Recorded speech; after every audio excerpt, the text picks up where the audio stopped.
गोटिए जंगलरी राजू चढ़ई ता स्त्री रीनू सह रहुथिला। राजू चढ़ई पाखरे किछि भल काम नथिबारु से अनेक कष्टरे ता घर चलाउथिला।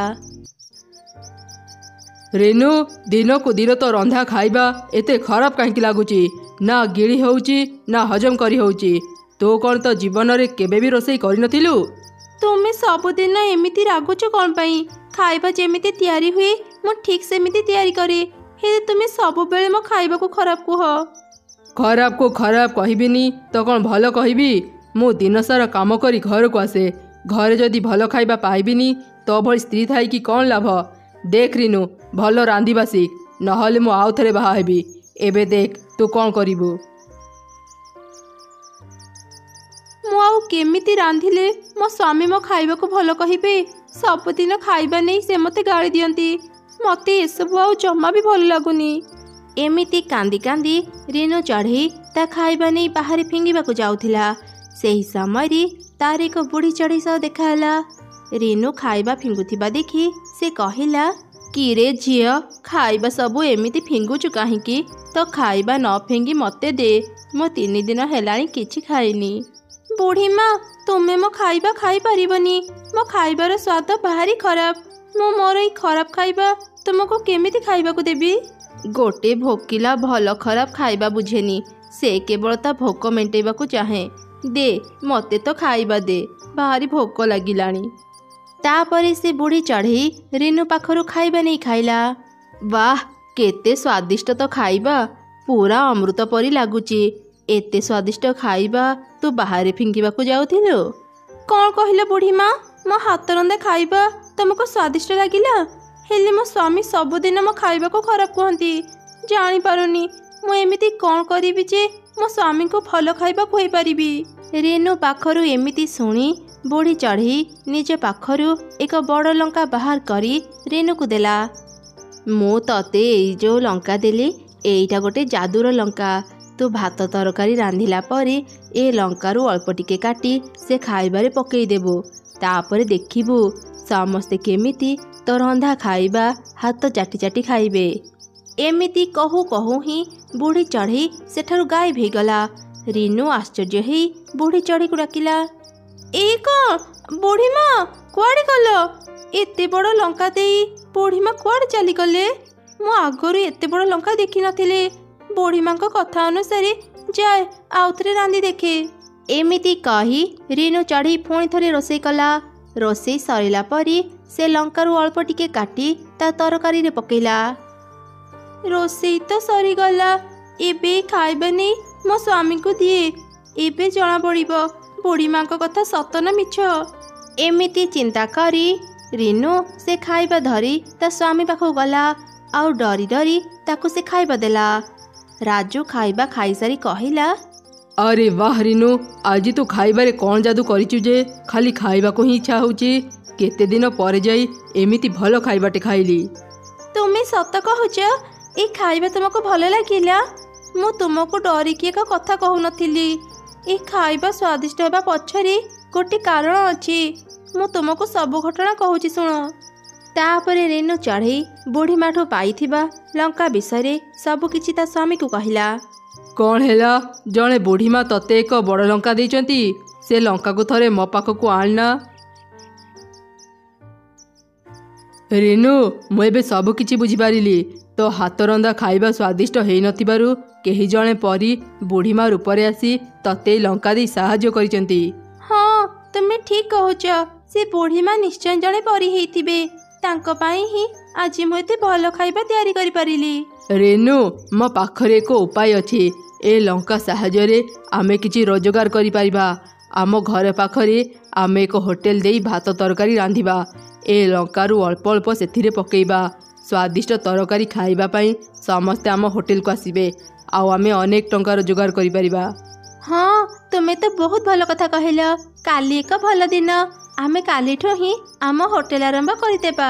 पर दिनठो ही रीनू आउ तार स्वामी मिसी घर पाखरे ही एक होटेल देले आउ भात तरकारी रांधि बिक्री कले। रीनू प्रत्येक खाइबारे अल्प अल्प लंका काटी पकई देउथिला, जाद्वारा से खाइबा बहुत स्वादिष्ट हेउथिला। ଅନେକ ଚଢ଼େଇ ଆସି ତାଙ୍କ ହୋଟେଲର ଭାତ ତରକାରୀ ଖାଉଥିଲେ। ଆରେ ରାଜୁ, ମୁଁ ଶୁଣିଲି ତୁ ହୋଟେଲ ଖୋଲିଛୁ। ଆଉ ତ ହୋଟେଲର ଖାଇବା କୁଆଡ଼େ ବହୁତ ସ୍ୱାଦିଷ୍ଟ। ମୋତେ ଭାତ ଆଉ ଗୋଟେ ପ୍ଲେଟ୍ ମାଂସ ତରକାରୀ ଦେଲୁ। ହଁ ହଁ, ଯାଅ ଭିତରେ ବସ, ମୁଁ ଏବେ ଖାଇବା ନେଇ ଦେଉଛି। ରିନୁ, ଭାତ ଆଉ ଗୋଟେ ପ୍ଲେଟ୍ ମାଂସ ତରକାରୀ ଆଣିଲୁ। ଏହିପରି ଅନେକ ଚଢ଼େଇ ତାଙ୍କ ହୋଟେଲର ଖାଇବା ଖାଉଥିଲେ ଆଉ ତାଙ୍କର ପ୍ରଶଂସା ବି କରୁଥିଲେ। ଭାତ ତରକାରୀ ରାନ୍ଧି ସେମାନେ ଅନେକ ଟଙ୍କା ରୋଜଗାର କରୁଥିଲେ। ସେଇ ଜଙ୍ଗଲରେ ଏକ ଲୋଭୀ କାଉ ରହୁଥିଲା। ସେ ରାଜୁ ଆଉ ରିନୁର ଏପରି ଉନ୍ନତି ଦେଖି ସହିପାରିଲାନି। ମନେ ମନେ ସେ ସେମାନଙ୍କୁ ଭାରି ଈର୍ଷା କରୁଥିଲା। ଏ ଦୁଇ ଚଢ଼େଇ ସାମାନ୍ୟ ଭାତ ତରକାରୀ ହୋଟେଲ ଦେଇ ଏତେ ଟଙ୍କା ରୋଜଗାର କରୁଛନ୍ତି। ଚଢ଼େଇମାନଙ୍କ ପାଖରୁ ଶୁଣିଛି ତାଙ୍କ ହୋଟେଲର ଖାଇବା କୁଆଡ଼େ ଭାରି ସ୍ୱାଦିଷ୍ଟ। ଯେମିତି ବି ହେଉ ଜାଣିବାକୁ ହେବ ସେ ଦୁଇ ଚଢ଼େଇ କ'ଣ ଦେଇ ରୋଷେଇ କରୁଛନ୍ତି, ଯେଉଁଥିପାଇଁ ତାଙ୍କ ଖାଇବା ଏତେ ସ୍ୱାଦିଷ୍ଟ।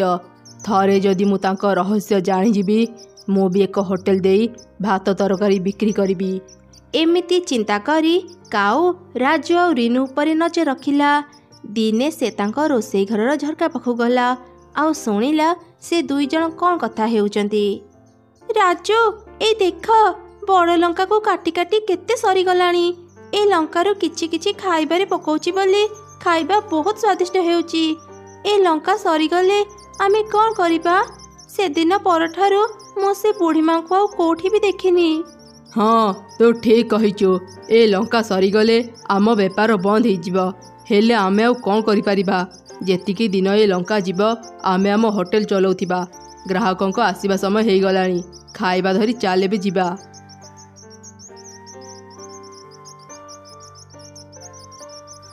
ଆରେ ଆରେ, ଏବେ ମୁଁ ଏମାନଙ୍କ ପୁରା ରହସ୍ୟ ବୁଝିଗଲି। ଏ ବଡ଼ ଲଙ୍କା ପାଇଁ ଦୁଇ ଚଢ଼େଇ ଧନୀ ହେଇଛନ୍ତି। ସେ ଦୁଇ ଜଣ ଖାଇବା ଧରି ଚାଲିଗଲେ। ଏହି ସୁଯୋଗରେ ମୁଁ ତାଙ୍କ ବଡ଼ ଲଙ୍କା ଚୋରି କରି ନେଇଯିବି। ତାପରେ ମୁଁ ବି ଏକ ହୋଟେଲ ଦେଇ ଖାଇବା ବିକ୍ରି କରିବି। ଏମିତି ଚିନ୍ତା କରି କାଉ ବଡ଼ ଲଙ୍କା ଚୋରି କରିବା ପାଇଁ ଚଢ଼େଇଙ୍କ ରୋଷେଇ ଘରକୁ ଗଲା। ସେ ଯେମିତି ଲଙ୍କାକୁ ଛୁଇଁଲା, ହଠାତ୍ ଲଙ୍କାଟି କଥା କହିଲା। ଏଇ, କିଏ ତୁ? ଖବରଦାର, ମୋତେ ଛୁଇଁବୁନି। ମୁଁ ଜାଣିଛି ତୁ ମୋତେ ଚୋରି କରିବାକୁ ଆସିଛୁ ନା। ବଡ଼ ଲଙ୍କା ପାଖରୁ ଏମିତି ଶୁଣିବି କାଉ ପୁଣି ଥରେ ତାକୁ ଚୋରି କରିବା ପାଇଁ ଗଲା। ଏସବୁ ଦେଖି ତ ବଡ଼ ଲଙ୍କା ଖୁବ୍ ରାଗିଗଲା। ମୁଁ ମନା କଲା ପରେ ବି ତୁ ମୋତେ ଛୁଇଁଲୁ। ତୁ ତାହେଲେ ଏମିତି ଏଠାରୁ ଯିବୁନି। ଏବେ ମୁଁ ତତେ ଶାସ୍ତି ଦେବି। ତୁ ମୋତେ ତୋ ଆଡ଼କୁ ଟାଣୁଛୁ କ'ଣ ପାଇଁ? ଛାଡ଼ ମୋତେ। ଏ କ'ଣ, ମୁଁ ତ ଭିତରକୁ ଚାଲି ଯାଉଛି। ବାବା ବଞ୍ଚାଅ, ବଞ୍ଚାଅ। ଏକଥା କହି କହି କାଉ ସେ ବଡ଼ ଅଧା ଲଙ୍କା ଭିତରକୁ ଚାଲିଗଲା। ସେ ଯିବା ପରେ ପରେ ବଡ଼ ଅଧା ଲଙ୍କା ପୂର୍ବ ଭଳି ଗୋଟା ଲଙ୍କା ହେଇଗଲା। ରାଜୁ ଦେଖ, ଏ ବଡ଼ ଲଙ୍କା ତ ଅଧା ଥିଲା ନା। ଏବେ ଦେଖ, ଏହା କେମିତି ପୂର୍ବ ଭଳି ଗୋଟା ଲଙ୍କା ହେଇଯାଇଛି। ମୋତେ ଲାଗୁଛି ଦୂରରୁ ବୁଢ଼ୀମା ତତେ ଆଶୀର୍ବାଦ କରିଛନ୍ତି, ସେଥିପାଇଁ ଅଧା ଲଙ୍କା ପୁରା ହେଇଗଲା। ଆମର ଆଉ ଚିନ୍ତା ନାହିଁ। ଏବେ ଆମେ ଆରାମରେ ହୋଟେଲ ଚଲେଇ ପାରିବା। ରାଜୁ ଆଉ ରିନୁ ପୂର୍ବ ଭଳି ନିଜ ହୋଟେଲ କାମରେ ମନ ଦେଲେ। ଏହିପରି ସୁଖ ଶାନ୍ତିରେ ସେମାନେ ନିଜ ଜୀବନ ବିତେଇଲେ। ଚଢ଼େଇ ନିଜ ଜମିରେ ମଞ୍ଜି ବୁଣି ଘରକୁ ଫେରିବା ସମୟରେ କାଉ ସହ ତାର ଦେଖା ହେଲା। ଆରେ ଚଢ଼େଇ, ତୁ ଏ ବର୍ଷ ତ ଜମିରେ କ'ଣ ଚାଷ କରିଛୁ? କାଉ ଭଉଣୀ, ମୁଁ ଏ ବର୍ଷ ମୋ ଜମିରେ ଫୁଲକୋବି ଚାଷ କରିଛି। ମୁଁ ଶୁଣିଛି ବଜାରରେ ଏବେ ଫୁଲକୋବିର ଚାହିଦା ବେଶୀ। ସେଥିପାଇଁ ଭାବିଲି ଏ ବର୍ଷ ମୁଁ ଫୁଲକୋବି ଚାଷ କରିବି। ଭଲ କରିଛୁ। ମୁଁ ପ୍ରତିବର୍ଷ ପରିବା ଚାଷ କରେ, ସେଥିପାଇଁ ମୁଁ ଏ ବର୍ଷ କିଛି ଫଳ ଚାଷ କରିଛି। ହଉ ଚଢ଼େଇ, ମୁଁ ଏବେ ଘରକୁ ଯାଉଛି। ଏମିତି କଥା ହେଇ ସେ ଦୁଇ ଜଣ ନିଜ ନିଜ ଘରକୁ ଚାଲିଗଲେ। ସେ ଚଢ଼େଇ ଅନାଥ ଥିଲା। ସେଇ ଜଙ୍ଗଲରେ ସେ ଏକା ହିଁ ରହୁଥିଲା। ତା ଜମିରେ ସେ ଚାଷ କରି ନିଜ ପେଟ ପୋଷୁଥିଲା। ତାପରେ ବେଶ କିଛି ଦିନ ବିତିଗଲା। ଆରେ ବାଃ, ମୋ ଜମିରେ ଫୁଲକୋବିର ଛୋଟ ଛୋଟ ଚାରା ବାହାରିଛି। ମୁଁ ଏବେ ବଜାରରୁ କିଛି ଉର୍ବର ସାର ଆଉ କୀଟନାଶକ କିଣି ଆଣେ। ଏହି ସମୟରେ ତ ଉର୍ବର ସାର ଆଉ କୀଟନାଶକ ବେଶୀ ବେଶୀ ଦେବାକୁ ପଡ଼ିବ, ତାହେଲେ ଯାଇ ମୋ ଫସଲ ଭଲ ହେଇପାରିବ। ଏମିତି ଚିନ୍ତା କରି ଚଢ଼େଇ ବଜାରରୁ କିଛି ଉର୍ବର ସାର କିଣି ଆଣି ନିଜ ଜମିରେ ଛିଞ୍ଚି ଦେଲା। ସାର ଦିଆ କାମ ଏବେ ସରିଗଲା। ଏବେ ଜମିରେ ମୁଁ ପାଣି ଦିଏ। ତାପରେ ଚଢ଼େଇ ତା ଚାରା ଗଛରେ ପାଣି ଦେଲା। ଏମିତି ଚଢ଼େଇ ତା ଫସଲର ଖୁବ୍ ଯତ୍ନ ନେଉଥିଲା। ସେ ବହୁତ ପରିଶ୍ରମ କରୁଥିଲା। କିଛି ଦିନ ପରେ ଫୁଲକୋବିର ଚାରା ଗଛ ବଡ଼ ହେଇଗଲା ଆଉ ସେଥିରେ ଅନେକ ଫୁଲକୋବି ଫଳିଲା। ଆରେ ବାଃ, ମୋ ଫୁଲକୋବି ଫସଲ ତ ଖୁବ୍ ଭଲ ହେଇଛି। ଏବେ କେବଳ ଧ୍ୟାନ ରଖିବାକୁ ହେବ ଯେମିତି ମୋ ଫୁଲକୋବି ଫସଲରେ ପୋକ ଲାଗିବନି। ଆଉ କିଛି ଦିନ ଯାଉ ମୁଁ ମୋର ସବୁ ଫୁଲକୋବିରେ କୀଟନାଶକ ସ୍ପ୍ରେ କରିଦେବି। ସେମିତିରେ ମୋ ଫୁଲକୋବି ଫସଲ ଆଉ ନଷ୍ଟ ହେବନି। ଏମିତି କହି ଚଢ଼େଇ ତା ଘରକୁ ଚାଲିଗଲା। ସେ ଯିବା ପରେ ତା ଜମିରେ ଥିବା ସବୁଠୁ ବଡ଼ ଫୁଲକୋବି କଥା କହିଲା, ଓହୋ, କେତେ ଦିନ ପରେ ଯାଇ ମୁଁ ମୋ ଚାରିପାଖକୁ ଦେଖୁଛି। ଏମିତି ଲାଗୁଛି ସମସ୍ତଙ୍କଠୁ ସୁନ୍ଦରୀ ପରିବା ହେଉଛି ଫୁଲକୋବି। ମୋ ଦେହର ରଙ୍ଗ କେତେ ଧଳା। କାହିଁକି ଯେ ଚାଷୀମାନେ ଅନ୍ୟ ପରିବା ଚାଷ କରନ୍ତି? କେତେ ଭଲ ହୁଅନ୍ତା ଯଦି ସେମାନେ କେବଳ ଫୁଲକୋବି ଚାଷ କରନ୍ତି। ପୃଥିବୀର ଚାରିଆଡ଼େ କେବଳ ଫୁଲକୋବି ଦେଖିବାକୁ ମିଳନ୍ତା। ଚଢ଼େଇର ଫୁଲକୋବି ଜମି ପାଖରେ ଆଉ ଏକ ଚଢ଼େଇର ଜମି ଥିଲା। ସେ ତା ଜମିରେ ବାଇଗଣ ଚାଷ କରିଥିଲା। ଫୁଲକୋବିର ଏ ସବୁ କଥା ଗୋଟେ ବାଇଗଣ ଶୁଣୁଥିଲା। ହଠାତ୍ ସେ କହିଲା, ଏଇ ଫୁଲକୋବି, ଏମିତି ସବୁ କ'ଣ କହୁଛୁ? ନିଜ ରୂପକୁ ନେଇ ଏତେ ଗର୍ବ କାହିଁକି କରୁଛୁ? କ'ଣ କହିଲୁ ତୁ? କେବଳ ଏକୁଟିଆ ହିଁ ତୁ ଏ ପୃଥିବୀରେ ରହିବାକୁ ଚାହୁଁଛୁ? ସମସ୍ତେ କ'ଣ ଖାଲି ଫୁଲକୋବି ଖାଇବେ? ସମସ୍ତଙ୍କୁ ଫୁଲକୋବି ଯେତିକି ଦରକାର ଥାଏ ଅନ୍ୟ ପରିବା ବି ସେତିକି ଦରକାର ହେଇଥାଏ। କିଏ ରେ? କିଏ ମୋ କଥାର ଉତ୍ତର ଦେଲା? ଓ, କଳା ବାଇଗଣ, ତୁ ମତେ ଜ୍ଞାନ ଦେଉଛୁ? କଳା ଚେପା ବାଇଗଣ, छी, ତୁ ଦେଖିବାକୁ କେତେ ଅସୁନ୍ଦର। ଚାଲି ଆସିଲ ମୋ ସହ କଥା ହେବା ପାଇଁ। ମୋ ସହ କଥା ହେବାକୁ ବି ତୋର ସାହସ କେମିତି ହେଲା? ଫୁଲକୋବି, ତୋର ଏତେ ଅହଙ୍କାର କ'ଣ ପାଇଁ? ତୁ ଯେମିତି ଗୋଟେ ପରିବା, ମୁଁ ବି ସେମିତି ଗୋଟେ ପରିବା। ସମସ୍ତେ ତତେ ଖାଇଲେ ଯେମିତି ଭିଟାମିନ୍ ପାଆନ୍ତି, ଅନ୍ୟ ପରିବାକୁ ଖାଇଲେ ସେମିତି ଭିଟାମିନ୍ ପାଆନ୍ତି, ବୁଝିଲୁ? ତୁ ଏତେ ଆଉ ଫୁଲେଇ ହେନି। ଏଇ କଳା ବାଇଗଣ, ଚୁପ୍ କର କହୁଛି। ଏମିତି କ'ଣ ଭିଟାମିନ୍ ଅଛି କି ତୋ ପାଖରେ? ଆମେ ସବୁ ଫୁଲକୋବି ଅନ୍ୟ ସବୁ ପରିବାଙ୍କ ଠାରୁ ଅନେକ ସୁନ୍ଦର। ଆମ ପାଖରେ ବେଶୀ ଭିଟାମିନ୍ ଅଛି। ଫୁଲକୋବି ଭାରି ସ୍ୱାଦିଷ୍ଟ, ସେଥିପାଇଁ ତ ସମସ୍ତେ ଆମକୁ ଖାଆନ୍ତି। ତୋ କଥା ଶୁଣିକି ମତେ ଭାରି ହସ ଲାଗୁଛି। ଏମିତି ମୂର୍ଖଙ୍କ ପରି କଥା କାହିଁକି କହୁଛୁ? ପ୍ରତ୍ୟେକ ପରିବାରେ କିଛି ଅଲଗା ଅଲଗା ଭିଟାମିନ୍ ଥାଏ। କେବଳ ଫୁଲକୋବି ଖାଇଦେଲେ ଦେହକୁ ଶକ୍ତି ମିଳେନି। ସବୁ ପ୍ରକାରର ପରିବା ଖାଇଲେ ହିଁ ଦେହକୁ ସଠିକ୍ ଶକ୍ତି ମିଳିଥାଏ। ଏଇ କଳା ବାଇଗଣ, ଆଉ ବେଶୀ ଯୁକ୍ତି କରନି। ଏତିକି ମନେ ରଖ, ସବୁ ପରିବାଠୁ ଫୁଲକୋବିରେ ବେଶୀ ଭିଟାମିନ୍ ଥାଏ। ଆମେ ଦେଖିବାକୁ ଯେମିତି ସୁନ୍ଦର, ଖାଇବାକୁ ବି ସେତିକି ସ୍ୱାଦିଷ୍ଟ। ହେଲେ ତତେ ଖାଇଲେ ଯାହା, ନ ଖାଇଲେ ସେଇଆ। ନା ତୋର ଚେହେରା ଅଛି ଆଉ ନା ତୋର ସ୍ୱାଦ ଅଛି। ନିଜ ରୂପର ଅହଙ୍କାର ପାଇଁ ତୋର ବୁଦ୍ଧି ବି ଲୋପ ପାଇଗଲାଣି। ଯଦି ଖାଲି ଫୁଲକୋବି ଖାଇକି ସମସ୍ତେ ଶକ୍ତି ପାଇଯାଆନ୍ତେ, ଚାଷୀମାନେ ଅନ୍ୟ ପରିବା ଚାଷ କରନ୍ତେ ନାହିଁ। ତୋ ଭଳି ଗୋଟେ କଳା ଚେପା ବାଇଗଣ ସହ କଥା ହେବାକୁ ମୋର ଜମା ବି ଇଚ୍ଛା ନାହିଁ। ଆମ ଜମିକୁ ଚାହିଁକି ଦେଖେ, ଧଳା ବାଦଲ ପରି ଆମେ କେତେ ସୁନ୍ଦର ଦେଖାଯାଉଛୁ। ତୋ ଭଳି ଗୋଟେ କଳା ଚେପା କଣ୍ଟା ବାଇଗଣକୁ ଭଗବାନ କାହିଁକି ବନିଛନ୍ତି କେଜାଣି? ତତେ ଦେଖିବାକୁ ବି ମତେ ଘୃଣା ଲାଗୁଛି। ଫୁଲକୋବି, ସାମାନ୍ୟ ଗୋଟେ ପରିବା ହେଇ ଏତେ ଅହଙ୍କାର କରିବା ଭଲ ନୁହଁ। କାହିଁକି ନା ଥରେ ପରିବା ପଚିଗଲେ ସବୁ ଶେଷ। ସିଧା ସିଧା କହ, ମୁଁ ଏତେ ସୁନ୍ଦର ବୋଲି ତୁ ସହିପାରୁନୁ? ମୁଁ ସୁନ୍ଦର ବୋଲି ମୁଁ ଗର୍ବ କରୁଛି। ତୁ ଚାହିଁଲେ ବି ମୋ ଭଳି ସୁନ୍ଦର ହେଇପାରିବୁନି।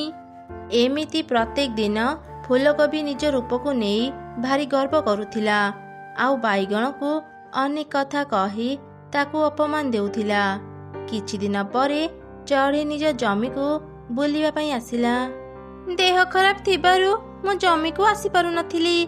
ଏବେ ଦେଖୁଛି ମୋ ଜମିର ସବୁ ଫୁଲକୋବି ଅନେକ ବଡ଼ ହେଇଗଲେଣି। ଏଇଟା କୀଟନାଶକ ସ୍ପ୍ରେ କରିବା ପାଇଁ ସଠିକ୍ ସମୟ। ଯାଏ, ଏବେ ଜମିରେ ସ୍ପ୍ରେ କରିଦିଏ। କାଲି ଫୁଲକୋବି ତୋଳି ବଜାରକୁ ନେଇଯିବି। ଚଢ଼େଇ ଘରକୁ ଯାଇ ସ୍ପ୍ରେ ନେଇ ଆସିଲା। ସେ ଯେମିତି ତା ଜମି ପାଖକୁ ଗଲା, ବଡ଼ ଫୁଲକୋବି ଭୀଷଣ ରାଗିଗଲା। ଏଇ ଚଢ଼େଇ, ରହିଯା ସେଠି। ମୋ ଉପରେ ଜମା ବି ସେ ଗନ୍ଧିଆ ସ୍ପ୍ରେ ପକାନି କହୁଛି। ତୁ କ'ଣ ସ୍ପ୍ରେ ପକେଇ ମୋ ସୁନ୍ଦରତା ନଷ୍ଟ କରିବାକୁ ଚାହୁଁଛୁ? ଏସବୁ ତୁ କ'ଣ କହୁଛୁ ଫୁଲକୋବି? ମୁଁ ତ ନିଜେ ଅନେକ ପରିଶ୍ରମ କରି ତତେ ବଡ଼ କରିଛି। ମୁଁ କାହିଁକି ତୋ ସୁନ୍ଦରତା ନଷ୍ଟ କରିବି? ଏଇଟା ପୋକ ମାରିବା ସ୍ପ୍ରେ। ଏଇ ସ୍ପ୍ରେ କଲେ ତମେ ସବୁ ଫୁଲକୋବି ପୋକମାନଙ୍କ ପାଖରୁ ରକ୍ଷା ପାଇବ। ଦରକାର ନାହିଁ ତୋର ସେ ଗନ୍ଧିଆ ସ୍ପ୍ରେ। ଆମେ ବହୁତ ସୁନ୍ଦର, କେହି ପୋକ ଆମର କିଛି କ୍ଷତି କରିପାରିବେନି। ତୁ ଚାଲିଯା ଏଠୁ, ଆଉ ଦିନେ ଏଠାକୁ ଆସିବୁନି। ସାମାନ୍ୟ ଗୋଟେ ପରିବା ହେଇ ତୁ ଏତେ ଅହଙ୍କାର କରୁଛୁ। ମତେ ମୋ ଜମିରୁ ହିଁ ଚାଲିଯିବାକୁ କହୁଛୁ। ଭୁଲି ଯାଆନି, ମୁଁ ତତେ ଯତ୍ନ କରି ଚାଷ କରିଛି ବୋଲି ଆଜି ତୁ ଏ ପୃଥିବୀର ଆଲୁଅ ଦେଖିପାରୁଛୁ, ବୁଝିଲୁ? ଯତ୍ନ କରି ଚାଷ କରିଛୁ ବୋଲି ତୁ କଣ ଆମର ମାଲିକାଣୀ ହେଇଯାଇଛୁ? ଯା, ଚାଲିଯା ଏଠୁ, ଦରକାର ନାହିଁ ତୋର ଦୟା। ହେ ଭଗବାନ, ଏତେ ପରିଶ୍ରମ କରି ଫୁଲକୋବି ଚାଷ କରିଥିଲି କଣ ଏଇ ଦିନ ଦେଖିବା ପାଇଁ? ମୁଁ ମୋ ଜମିରେ ଏତେ ପରିବା ଚାଷ କରିଛି, ହେଲେ ତୋ ଭଳି ଅହଙ୍କାରୀ ପରିବା ମୁଁ କେବେ ଦେଖିନଥିଲି। ମୁଁ ଚାଲି ଯାଉଛି, ଦେଖିବୁ ଯେତେବେଳେ ପୋକମାନେ ତୋ ଉପରେ ଆକ୍ରମଣ କରିବେ ତୁ ପଚି ସଢ଼ି ମରିବୁ। ଯା ଯା, ତୋ ଭଳି ଗୋଟେ ସାମାନ୍ୟ ଚଢ଼େଇର କଥାରେ ମୋର କିଛି ବି ଫରକ ପଡ଼ିବନି। ମୁଁ ସବୁଠାରୁ ସୁନ୍ଦର, ମୋ ସୁନ୍ଦରତା କେବେ ନଷ୍ଟ ହେବନି। ଫୁଲକୋବିର ଏ କଥାରେ ଚଢ଼େଇ ରାଗିଯାଇ ନିଜ ଘରକୁ ଚାଲିଗଲା। ଦିନେ ଜଙ୍ଗଲରେ ହଠାତ୍ ବର୍ଷା ହେଲା। ବର୍ଷା ଛାଡ଼ିଯିବା ପରେ ସବୁ ଫୁଲକୋବିରେ ପୋକ ଲାଗିଗଲେ। ପୋକମାନଙ୍କ ପାଇଁ ଧୀରେ ଧୀରେ ଫୁଲକୋବି ପଚିବା ଆରମ୍ଭ କଲା। ଓଃ, ଭାରି କଷ୍ଟ ହେଉଛି, ମତେ ପୋକମାନେ ଖାଇ ଦେଉଛନ୍ତି।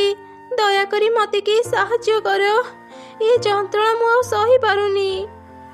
ଠିକ୍ ହେଇଛି ତତେ ଫୁଲକୋବି, ସେଦିନ ତ ମାଲିକାଣୀ କୀଟନାଶକ ସ୍ପ୍ରେ କରିବା ପାଇଁ ଆସିଥିଲା, ହେଲେ ତୁ ନିଜ ରୂପର ଅହଙ୍କାର ଦେଖେଇଲୁ। ଏବେ ତତେ ବଞ୍ଚେଇବା ପାଇଁ କେହି ବି ଆସିବେନି। ପରିବା ହେଇ ଏତେ ଅହଙ୍କାର କରିବା ଭଲ ନୁହଁ। ଦେଖିଲୁ ତ ତୋର ଅବସ୍ଥା କ'ଣ ହେଲା? ତୁ ଏବେ ପଚି ପଚି ମର। ହଁ, ଠିକ୍ କଥା, ନିଜ ରୂପକୁ ନେଇ ଅହଙ୍କାର କରିବା ଭଲ ନୁହଁ। ଆଜି ମତେ ମୋ ଭୁଲର ଶାସ୍ତି ମିଳୁଛି।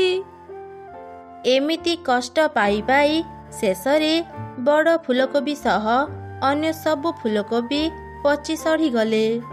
ଏଇ କାହାଣୀ ହେଉଛି ଏକ ଗରିବ ମା ଚଢ଼େଇର। ଜଙ୍ଗଲର ଶେଷ ମୁଣ୍ଡରେ ଘର କରି ସେ ନିଜ ଛୋଟ ପୁଅ ଗୁଡୁ ସହ ରହୁଥିଲା। ମା ଚଢ଼େଇଟି ଅନେକ କଷ୍ଟରେ ନିଜ ଘର ଚଳିଲେ ବି ସେ ତା ପୁଅର ସବୁ ଇଚ୍ଛା ପୂରା କରୁଥିଲା। ଦିନେ ସେ ତାର ପୁଅ ସାଙ୍ଗରେ ବଜାରକୁ ଯାଇଥିଲା। ମା, ମୁଁ ଖେଳନା ନେବି, ମତେ ଗୋଟେ ଖେଳନା କିଣିଦିଅ ନା। ତୁ ଖେଳନା କିଣିବୁ? ଠିକ୍ ଅଛି, ଚାଲ ସେ ଦୋକାନକୁ ଯିବା। ଆଚ୍ଛା କହିଲୁ, ତୁ କ'ଣ ଖେଳନା କିଣିବୁ? ମା, ମୁଁ ଏ ଫୁଟବଲ ନେବି। ଭାଇନା, ଏ ଫୁଟବଲର ଦାମ କେତେ? ଏ ଫୁଟବଲର ଦାମ 50 ଟଙ୍କା। 50 ଟଙ୍କା? ଆରେ ଧନ, ଏତେ ଟଙ୍କା ତ ମୋ ପାଖରେ ନାହିଁ। ଚାଲ ଏବେ ଘରକୁ ଯିବା, ଆଉ ଦିନେ ମୁଁ ତତେ ଖେଳନା କିଣିଦେବି। ନାଇଁ, ମୁଁ ଫୁଟବଲ ନେବି, ନହେଲେ ମୁଁ ଘରକୁ ଯିବିନି। ମତେ ଫୁଟବଲ କିଣିଦିଅ। ଭଉଣୀ, ଛୁଆଟାକୁ ଆଉ କନ୍ଦାନ୍ତୁନି, ତା ପାଇଁ ଏ ଫୁଟବଲ କିଣି ଦିଅନ୍ତୁ। ଆଚ୍ଛା କହିଲେ, ଆପଣଙ୍କ ପାଖରେ କେତେ ଟଙ୍କା ଅଛି? ମୋ ପାଖରେ 20 ଟଙ୍କା ଅଛି। ଆଚ୍ଛା ଠିକ୍ ଅଛି, ମୋତେ ସେ 20 ଟଙ୍କା ଦିଅନ୍ତୁ। ଆଜି ଆପଣଙ୍କ ପୁଅ ପାଇଁ ମୁଁ 20 ଟଙ୍କାରେ ବଲ୍ ଦେଇଦେବି।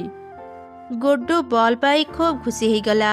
ସେ ବଲ୍ ଧରି ତା ମା ସହ ଘରକୁ ଫେରିବା ସମୟରେ ଗାଜର ହାଲବା ବିକ୍ରି ହେଉଥିବା ଦୋକାନକୁ ଦେଖି କହିଲା, ମା, ମୁଁ ଗାଜର ହାଲବା ଖାଇବି। ମତେ ଭାରି ଭୋକ ଲାଗିଲାଣି, ମତେ ଗୋଟେ ପ୍ଲେଟ କିଣିଦିଅ ନା। ହଁ, ଆସ ଆସ, ମୋ ପାଖରୁ ଗାଜର ହାଲବା ନେଇଯାଅ। ମୋ ଗାଜର ହାଲବା ବହୁତ ମିଠା, ଥରେ ଖାଇଲେ ତାର ସ୍ୱାଦ ଭୁଲି ପାରିବନି। ଗୋଟେ ପ୍ଲେଟ ମାତ୍ର 50 ଟଙ୍କା। ଆରେ ଧନ, ଆମେ ପରା ଏବେ ବଲ୍ କିଣିଲେ, ମୋ ପାଖରେ ଆଉ ଟଙ୍କା ନାହିଁ। ନା, ମୁଁ କିଛି ଜାଣିନି, ମତେ ଗାଜର ହାଲବା ଦିଅ, ମୁଁ ଖାଇବି। ଭାଇନା, ମତେ ବାକିରେ ଗୋଟେ ପ୍ଲେଟ ଗାଜର ହାଲବା ଦେଇଥାଅ, ମୁଁ ଏବେ ହିଁ ଘରୁ ଟଙ୍କା ଆଣିଦେବି। ନା, ମୁଁ କାହାକୁ ବି ବାକି ଦିଏନି। ଟଙ୍କା ନାହିଁ ତ ଏଠାକୁ ଆସୁଥିଲ କ'ଣ ପାଇଁ? ହାତରେ ଟଙ୍କା ନାହିଁ ଆଉ ଚାଲି ଆସିଲେ ଗାଜର ହାଲବା ଖାଇବା ପାଇଁ। ଯାଅ, ଏଠି ଭିଡ଼ ଜମାଉନି। ଗୁଡୁ, ତୁ ଗାଜର ହାଲବା ଖାଇବୁ ତ? ଚାଲ, ଆଜି ମୁଁ ଘରେ ଗାଜର ହାଲବା ତିଆରି କରିଦେବି, ତୁ ଖାଇବୁ। ମାର କଥା ମାନି ଗୁଡୁ ତା ମା ସାଙ୍ଗରେ ଘରକୁ ଫେରି ଆସିଲା।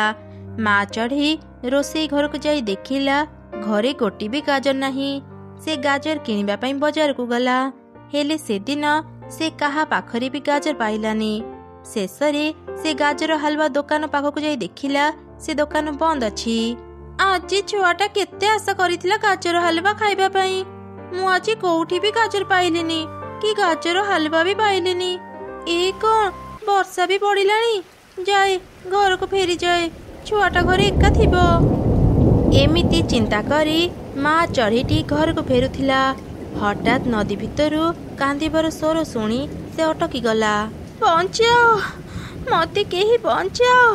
ଏ ବୋତଲ ଭିତରୁ ମୋତେ ବାହାର କରିଦିଅ। ମୋ ନିଶ୍ୱାସ ବନ୍ଦ ହେଇଗଲା ପରି ଲାଗୁଛି। ମୋତେ କେହି ସାହାଯ୍ୟ କର। ଏମିତି ଶୁଣି ମା ଚଢ଼େଇ ନଦୀକୁ ଦେଖିଲା। ନଦୀ ପାଣିରେ ଏକ ବୋତଲ ଭାସୁଥିଲା। ସେ ବୋତଲ ଭିତରେ ଏକ ଛୋଟ ପ୍ରଜାପତି ଥିଲା। ପ୍ରଜାପତିକୁ ଦେଖି ମା ଚଢ଼େଇ ମନରେ ଦୟା ଆସିଲା। ସେ ନଦୀରୁ ବୋତଲକୁ ଆଣି ତା ମୁହଁକୁ ଖୋଲିଦେଲା। ସଙ୍ଗେ ସଙ୍ଗେ ସେ ପ୍ରଜାପତି ବୋତଲ ଭିତରୁ ବାହାରି ଆସିଲା।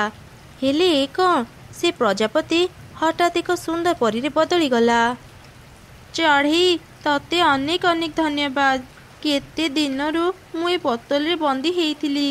ଆଜି ତୋ ପାଇଁ ମୁଁ ମୁକ୍ତ ହେଇପାରିଲି। ତୁମେ କିଏ? ଏ ବୋତଲ ଭିତରକୁ ତମେ କେମିତି ଗଲ? ମୁଁ ଜଣେ ପରୀ। ଗୋଟେ ଦୁଷ୍ଟ ଯାଦୁଗର ମୋତେ ପ୍ରଜାପତି କରି ଏ ବୋତଲ ଭିତରେ ବନ୍ଦୀ କରିଦେଇଥିଲା। ମୁଁ ନଦୀ ଭିତରେ ଥାଏ, ମୋତେ କେହି ଦେଖିପାରନ୍ତିନି। ବର୍ଷା ହେଲେ ଏ ବୋତଲ ନଦୀ ପାଣି ଉପରେ ଭାସେ। ମୁଁ ସେତେବେଳେ ଅନେକ କାନ୍ଦେ ଆଉ ସମସ୍ତଙ୍କୁ ସାହାଯ୍ୟ ମାଗେ। ସମସ୍ତେ ମୋତେ ଭୂତ ଭାବି ମୋ ପାଖକୁ ଆସନ୍ତିନି, ମୋତେ ସାହାଯ୍ୟ ବି କରନ୍ତିନି। ହେଲେ ତୁ ଆଜି ମୋର କାନ୍ଦ ଶୁଣି ମୋତେ ରକ୍ଷା କଲୁ। ମୁଁ ତୋର ଏ ଉପକାର କେବେ ବି ଭୁଲିବିନି। ମୁଁ ତତେ କିଛି ଦେବାକୁ ଚାହୁଁଛି। କହ ଚଢ଼େଇ, ତୋର କ'ଣ ଦରକାର? ନା ନା, ମୋର ସେମିତି କିଛି ଦରକାର ନାହିଁ। କଥା କ'ଣ କି, ଆଜି ମୋ ପୁଅଟି ଗାଜର ହାଲୁଆ ଖାଇବାକୁ ଭାରି ଇଚ୍ଛା କରିଥିଲା। ଆଜି ମୁଁ ବଜାରରେ କେଉଁଠି ବି ଗାଜର ପାଇଲିନି। କ'ଣ ତୁମେ ମୋତେ କିଛି ଗାଜର ଦେଇପାରିବ? ଆରେ ଚଢ଼େଇ, ସତରେ ତୁ କେତେ ସରଳ। ତୁ ଚାହିଁଥିଲେ ମୋତେ ସୁନା, ରୂପା, ଟଙ୍କା, ପଇସା ଆହୁରି ଅନେକ କିଛି ମାଗିପାରିଥାନ୍ତୁ। ତା ନ ମାଗି ତୁ ମୋତେ ଗାଜର ମାଗୁଛୁ। ମୁଁ ତତେ ଗୋଟେ ଗାଜର ମଞ୍ଜି ଦେବି। ତୁ ସେ ଗାଜର ମଞ୍ଜି ନେଇ ନିଜ ଅଗଣାରେ ପୋତି ଦେବୁ। ସକାଳେ ତୁ ଏମିତି ଗୋଟେ ବଡ଼ ଗାଜର ପାଇବୁ। ଅନେକ ଦିନ ଧରି ତୁ ଗାଜର ହାଲୁଆ କରି ଖାଇପାରିବୁ। ଏମିତି କହି ପରୀ ଚଢ଼େଇକୁ ଗାଜର ମଞ୍ଜି ଦେଲା। ଚଢ଼େଇ ସେ ଗାଜର ମଞ୍ଜି ନେଇ ଘରକୁ ଗଲା ଆଉ ନିଜ ଅଗଣାରେ ପୋତି ଦେଲା। ରାତି ସାରା ବର୍ଷା ହେଉଥିଲା। ଚଢ଼େଇ ଆଉ ତାର ପୁଅ ଶୋଇଥିଲେ। ଅଧରାତିରେ ଭୂମିକମ୍ପ ହେଲା ପରି ତାଙ୍କ ଘର ହଲିଲା। ସକାଳେ ବର୍ଷା ଛାଡ଼ିଗଲା। ମା ଚଢ଼େଇଟି ବାହାରକୁ ଆସି ଦେଖିଲା ତାଙ୍କ ଘର ଅଗଣାରେ ଏକ ବଡ଼ ଗାଜର ବାହାରିଛି। ଚଢ଼େଇର ପଡ଼ୋଶୀମାନେ ବି ସେଠାକୁ ଆସି ବଡ଼ ଗାଜରକୁ ଦେଖି କହିଲେ, ଆରେ ଚଢ଼େଇ, ତୁ ଏତେ ବଡ଼ ଗାଜର ଚାଷ କଲୁ କେମିତି? ବାପରେ, ଏ ଗାଜର ତ ସତରେ ବହୁତ ବଡ଼। ମା, ଏବେ ତୁମେ ମୋତେ ଗାଜର ହାଲୁଆ ତିଆରି କରି ଦିଅ ନା। ହଁ ଧନ, ମୁଁ ଏବେ ହିଁ ତୋ ପାଇଁ ଗାଜର ହାଲୁଆ ତିଆରି କରିଦେବି। ରହ, ମୁଁ ଆଗ ଏଇ ଗାଜରକୁ କାଟିଦିଏ।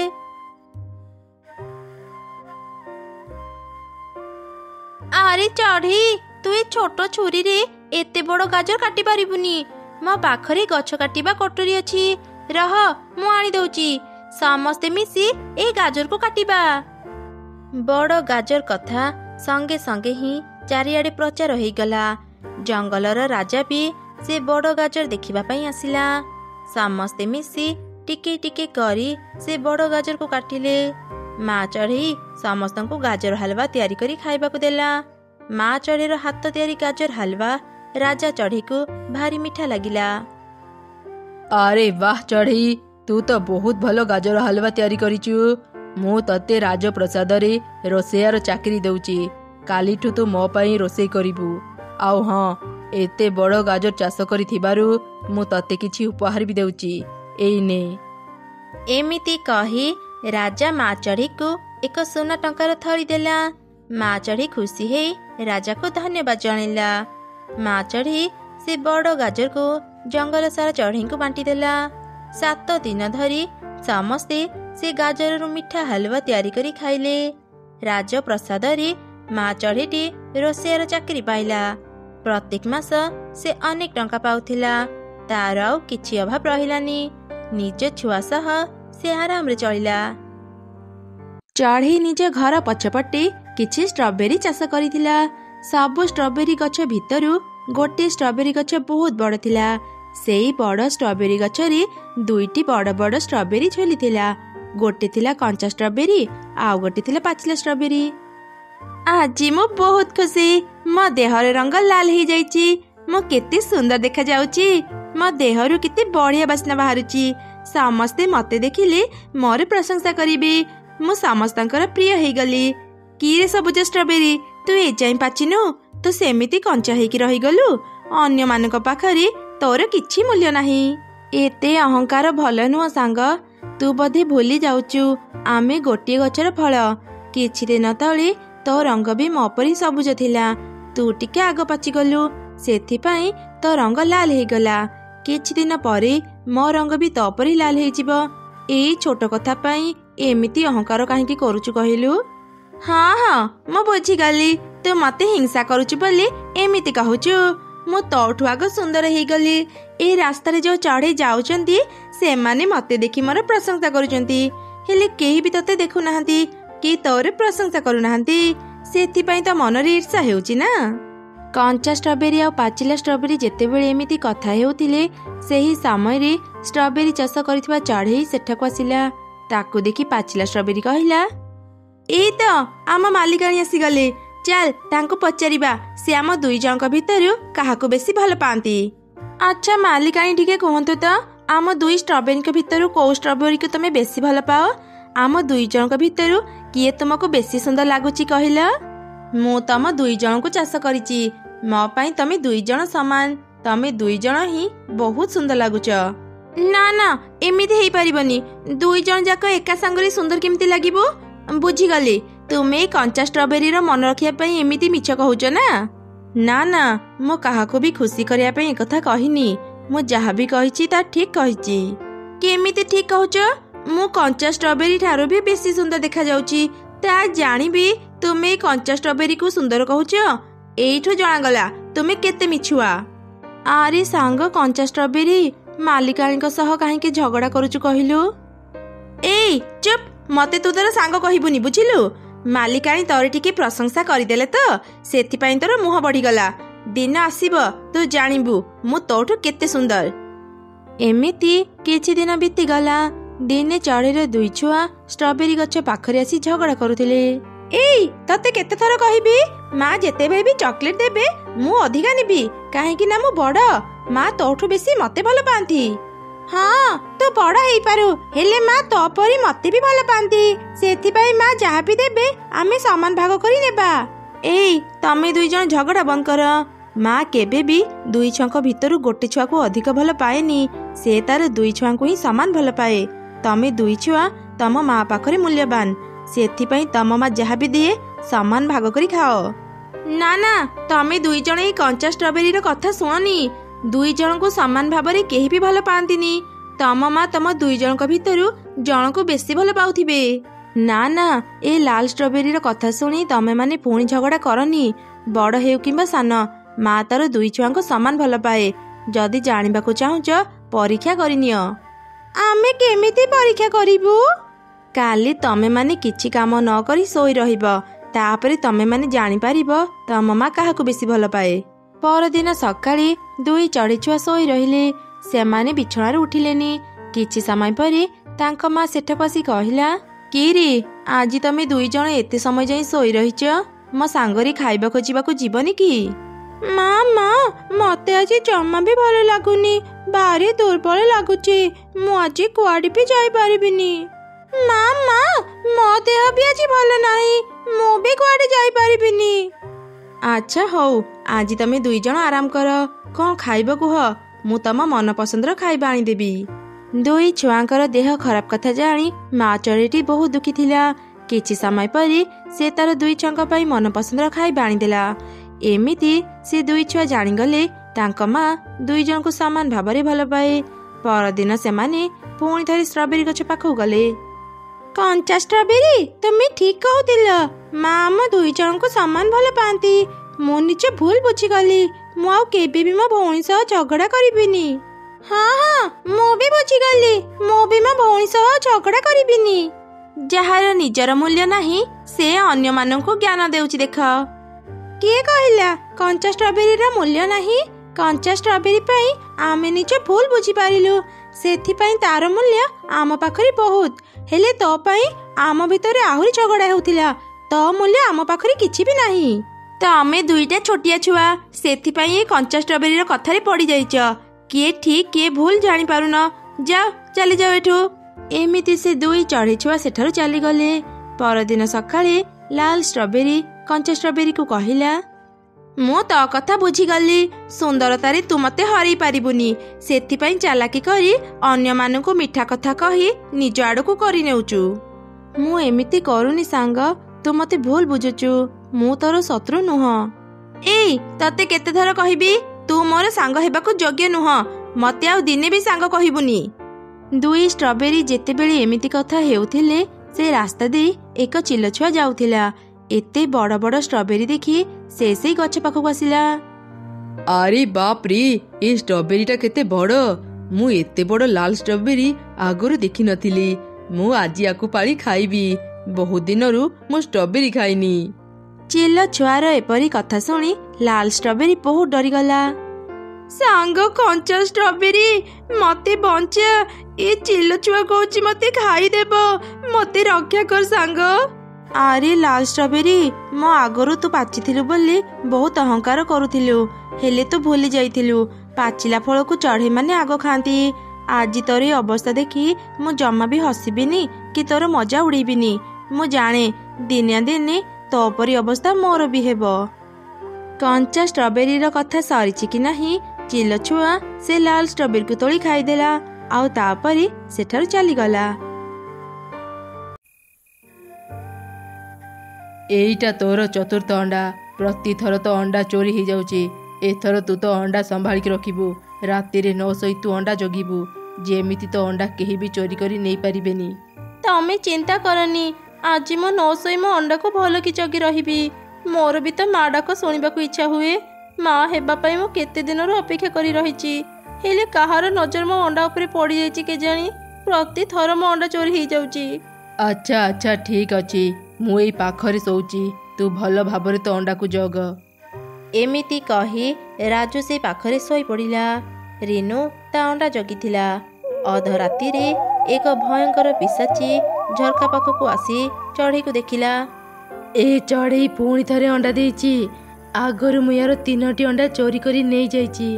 ଏବେ ମୁଁ ୟାର 4 ନମ୍ବର ଅଣ୍ଡାକୁ ବି ଚୋରି କରି ନେଇଯିବି। ଆଉ ନଦୀ ପାଖରେ ଥିବା ସେ ପଣସ ଗଛ ଭିତରେ ରଖିଦେବି। ଏମିତି କହି ପିଶାଚି ନିଜ ଯାଦୁ ଆଲୁଅରେ ଚଢ଼େଇକୁ ଶୋଇଦେଲା। ଚଢ଼େଇ ଯେମିତି ଶୋଇପଡ଼ିଲା, ପିଶାଚି ଘର ଭିତରକୁ ଯାଇ ଚଢ଼େଇର ଅଣ୍ଡା ଚୋରି କରି ନେଇଗଲା। ନଦୀ ପାଖରେ ଏକ ପଣସ ଗଛ ଥିଲା। ସେ ଗଛରେ କେବଳ ଗୋଟିଏ ପଣସ ଫଳିଥିଲା। ସେଇ ପଣସ ଭିତରେ ଏକ ଛୋଟ ଜାଗା ଥିଲା, ଯୋଉଠି ପିଶାଚି ଚଢ଼େଇର ଅଣ୍ଡା ସବୁ ରଖିଥିଲା। ଏବେ 4ଟା ଅଣ୍ଡା ହେଇଗଲା। ଆଉ କେବଳ ଗୋଟେ ଚଢ଼େଇ ଅଣ୍ଡା ଦରକାର। ଯେତେବେଳେ 5ଟି ଅଣ୍ଡା ହେଇଯିବ, ମୁଁ ଯଜ୍ଞ କରି ସେ 5ଟି ଅଣ୍ଡା ଖାଇଦେବି। ଆଉ ସର୍ବଶକ୍ତିମାନ ହେଇଯିବି। ହା ହା ହା। ଏମିତି କହି କହି ପିଶାଚି ହସୁଥିଲା। ସେପଟେ ଅଣ୍ଡା ହରେଇ ରାଜୁ ଆଉ ରିନୁ ମନ ଦୁଃଖରେ କାନ୍ଦୁଥିଲେ। ଆଉ କାନ୍ଦିକି କ'ଣ ଲାଭ? ଅଣ୍ଡା ତ ଚୋରି ହେଇଗଲା। ମୁଁ ବୋଧେ ତୋ ପାଇଁ କେବେ ବି ବାପା ଡାକ ଶୁଣିପାରିବିନି। ମୁଁ କ'ଣ କରିବି କୁହ? ଏତେ ଜଗିଲା ପରେ ବି ମୋ ଅଣ୍ଡା ଚୋରି ହେଇଗଲା। ଭଗବାନ କାହିଁକି ଯେ ମୋ ସହ ଏମିତି କରୁଛନ୍ତି? ମୋ ଅଣ୍ଡା ଯିଏ ବି ନେଇଛି ତାର କେବେ ବି ଭଲ ହେବନି। ଏଥର ବି ମୁଁ ମୋ ଅଣ୍ଡାକୁ ରକ୍ଷା କରିପାରିଲିନି। ମୁଁ ଗୋଟେ ଅପଦାର୍ଥ ମା। କିଛି ଦିନ ବିତିଗଲା। ରିନୁ ଚଢ଼େଇ ପୁଣି ଥରେ ଅଣ୍ଡା ଦେଲା। ସେଥର ବି ପିଶାଚି ନିଜ ଯାଦୁ ଶକ୍ତିରେ ଚଢ଼େଇକୁ ଶୁଏଇ ତା ଅଣ୍ଡା ଚୋରି କରି ନେଇଗଲା। ଆଜି ମୁଁ ବହୁତ ଖୁସି। 5ଟି ଅଣ୍ଡା ମୋର ପୁରା ହେଇଗଲା। ଏବେ ମୁଁ ଯାଏ ପାହାଡ଼ ସେପାରିରେ ଥିବା ରୂପାଲି ନଦୀରୁ ପାଣି ନେଇ ଆସେ। ସେଇ ପାଣିରେ ଧୋଇଲେ ଏ ଅଣ୍ଡା ସବୁକୁ ଶକ୍ତି ମିଳିବ। ସାଧାରଣ ପାଣିରେ ଅଣ୍ଡାକୁ ଧୋଇଲେ ଶକ୍ତି ମିଳିବନି। ଏମିତି କହି ପିଶାଚି ପାହାଡ଼ ସେପାରିକୁ ଚାଲିଗଲା। ପଣସ ଭିତରଟି ଅନେକ ଗରମ ଥିଲା, ଯାହାଫଳରେ ଅଣ୍ଡା ଫୁଟି ସେଥିରୁ 5ଟି ଛୁଆ ବାହାରିଗଲେ। ସେମାନେ ମା ମା କହି ଚିତ୍କାର କରୁଥିଲେ। ମା ମା, କୋଉଠି ଅଛ ମା? ଆମକୁ ଏଥିରୁ ବାହାର କର। ଆମକୁ ବଞ୍ଚାଅ ମା। ମା, କୋଉଠି ଅଛ? ସେହି ସମୟରେ ସେ ରାସ୍ତା ଦେଇ ରିନୁ ପାଣି ଆଣିବାକୁ ଯାଉଥିଲା। 5ଟି ଯାକ ଅଣ୍ଡା ହରେଇ ସେ ବହୁତ ଦୁଃଖରେ ଥିଲା। ସେ ଚଢ଼େଇ ଛୁଆଙ୍କ ଚିତ୍କାର ଶୁଣି ଅଟକି ଗଲା। ଏ କ'ଣ? ମୁଁ ଏବେ ବୋଧେ ମା ଡାକ ଶୁଣିଲି। କିଏ ବୋଧେ ମୋତେ ମା ମା କହି ଡାକୁଛି। ହେଲେ ଆଖପାଖରେ ତ ମୁଁ କାହାକୁ ବି ଦେଖୁନି। ହେ ଭଗବାନ, ମୁଁ ବୋଧେ ପାଗଳି ହେଇଯାଇଛି। ସବୁବେଳେ ଖାଲି ମା ମା ଡାକ ଶୁଣୁଛି। ଏମିତି ଚିନ୍ତା କରି ଚଢ଼େଇ ସେ ପଣସ ଗଛ ପାର ହେଇ ନଦୀକୁ ପାଣି ଆଣିବା ପାଇଁ ଚାଲିଗଲା। ନଦୀରୁ ପାଣି ନେଇ ଫେରିବା ସମୟରେ ତାର ନଜର ସେଇ ପଣସ ଉପରେ ପଡ଼ିଲା। ଆରେ କ'ଣ? ଏଇ ଗଛରେ କେବଳ ଗୋଟେ ହିଁ ପଣସ ଫଳିଛି। ନଦୀକୁ ଯିବା ସମୟରେ ୟା ଉପରେ ମୋ ନଜର ପଡ଼ିଲାନି। ପଣସଟି ପାଚିନି। ମୁଁ ଗୋଟେ କାମ କରେ, ଆଜି ମୁଁ ଏ ପଣସକୁ ନେଇ ତରକାରୀ କରିଦିଏ। ବହୁତ ଦିନ ହେଲାଣି ମୁଁ ପଣସ ତରକାରୀ ଖାଇନି। ଏମିତି ଚିନ୍ତା କରି ଚଢ଼େଇ ସେ କଞ୍ଚା ପଣସ ଧରି ଘରକୁ ଗଲା। ସେ ଯେମିତି ପଣସ କାଟିଲା, ତା ଭିତରୁ ଗୋଟେ ଗୋଟେ କରି 5ଟି ଚଢ଼େଇଛୁଆ ବାହାରିଗଲେ। ଏ କ'ଣ? ଏ ପଣସ ଭିତରୁ ଚଢ଼େଇଛୁଆ କେମିତି ବାହାରିଲେ? ଏ ଛୁଆମାନେ, ତମମାନଙ୍କ ନାଁ କ'ଣ? ଗୋଟେ ନୁହଁ କି ଦୁଇଟା ନୁହଁ, ପୁରା 5ଟି ଛୁଆ। ପଣସ ଭିତରେ ତମେମାନେ କ'ଣ କରୁଥିଲ? ତମମାନଙ୍କ ଘର କୋଉଠି? ଆମେ ଜାଣିନୁ। ଆମେ ପଣସ ଭିତରକୁ କେମିତି ଗଲୁ? ଯେତେବେଳେ ଆମେ ଆଖି ଖୋଲିଲୁ, ଆମେ ସେ ପଣସ ଭିତରେ ଥିଲୁ। ସେମାନେ ଏପରି କଥା ହେଉଥିଲେ। ସେପଟେ ପିଶାଚି ଗୋଟେ ମାଟି ହାଣ୍ଡିରେ ରୂପାଲି ନଦୀରୁ ପାଣି ଧରି ପଣସ ଗଛ ପାଖକୁ ଆସିଲା। ଗଛରେ ତା ପଣସ ନ ଦେଖି ସେ ଆଶ୍ଚର୍ଯ୍ୟ ହେଇଗଲା। ଆରେ ଆରେ, ଏ କ'ଣ? ମୋ ପଣସକୁ କିଏ ନେଇଗଲା? ମୋ ପଣସ ଭିତରେ 5ଟି ଅଣ୍ଡା ଥିଲା। ମୁଁ ଏବେ ଧ୍ୟାନ କରି ଦେଖେ କିଏ ମୋ ପଣସ ନେଇଛି। ଏମିତି କହି ପିଶାଚି ଧ୍ୟାନ କଲା ଆଉ ଜାଣିଗଲା ଯେ 5ଟି ଅଣ୍ଡା ଭିତରୁ ଛୁଆ ବାହାରି ସାରିଛନ୍ତି। ଆଉ ସବୁ ଛୁଆ ଚଢ଼େଇ ପାଖରେ ଅଛନ୍ତି। ଆରେ, ମୋ ଅଣ୍ଡାରୁ ଛୁଆ ବାହାରିଗଲା। ସେ ଅଣ୍ଡା ହେଉ କି ଛୁଆ, ସେ ସବୁ ମୋର। ମୁଁ ଚଢ଼େଇ ପାଖରୁ ସବୁ ଛୁଆଙ୍କୁ ନେଇ ଆସିବି। ତାପରେ ପିଶାଚି ତୁରନ୍ତ ଚଢ଼େଇ ପାଖକୁ ଗଲା। ଏହି ଚଢ଼େଇ, ତୁ କାହିଁକି ମୋ ପଣସ ନେଇ ଆସିଲୁ?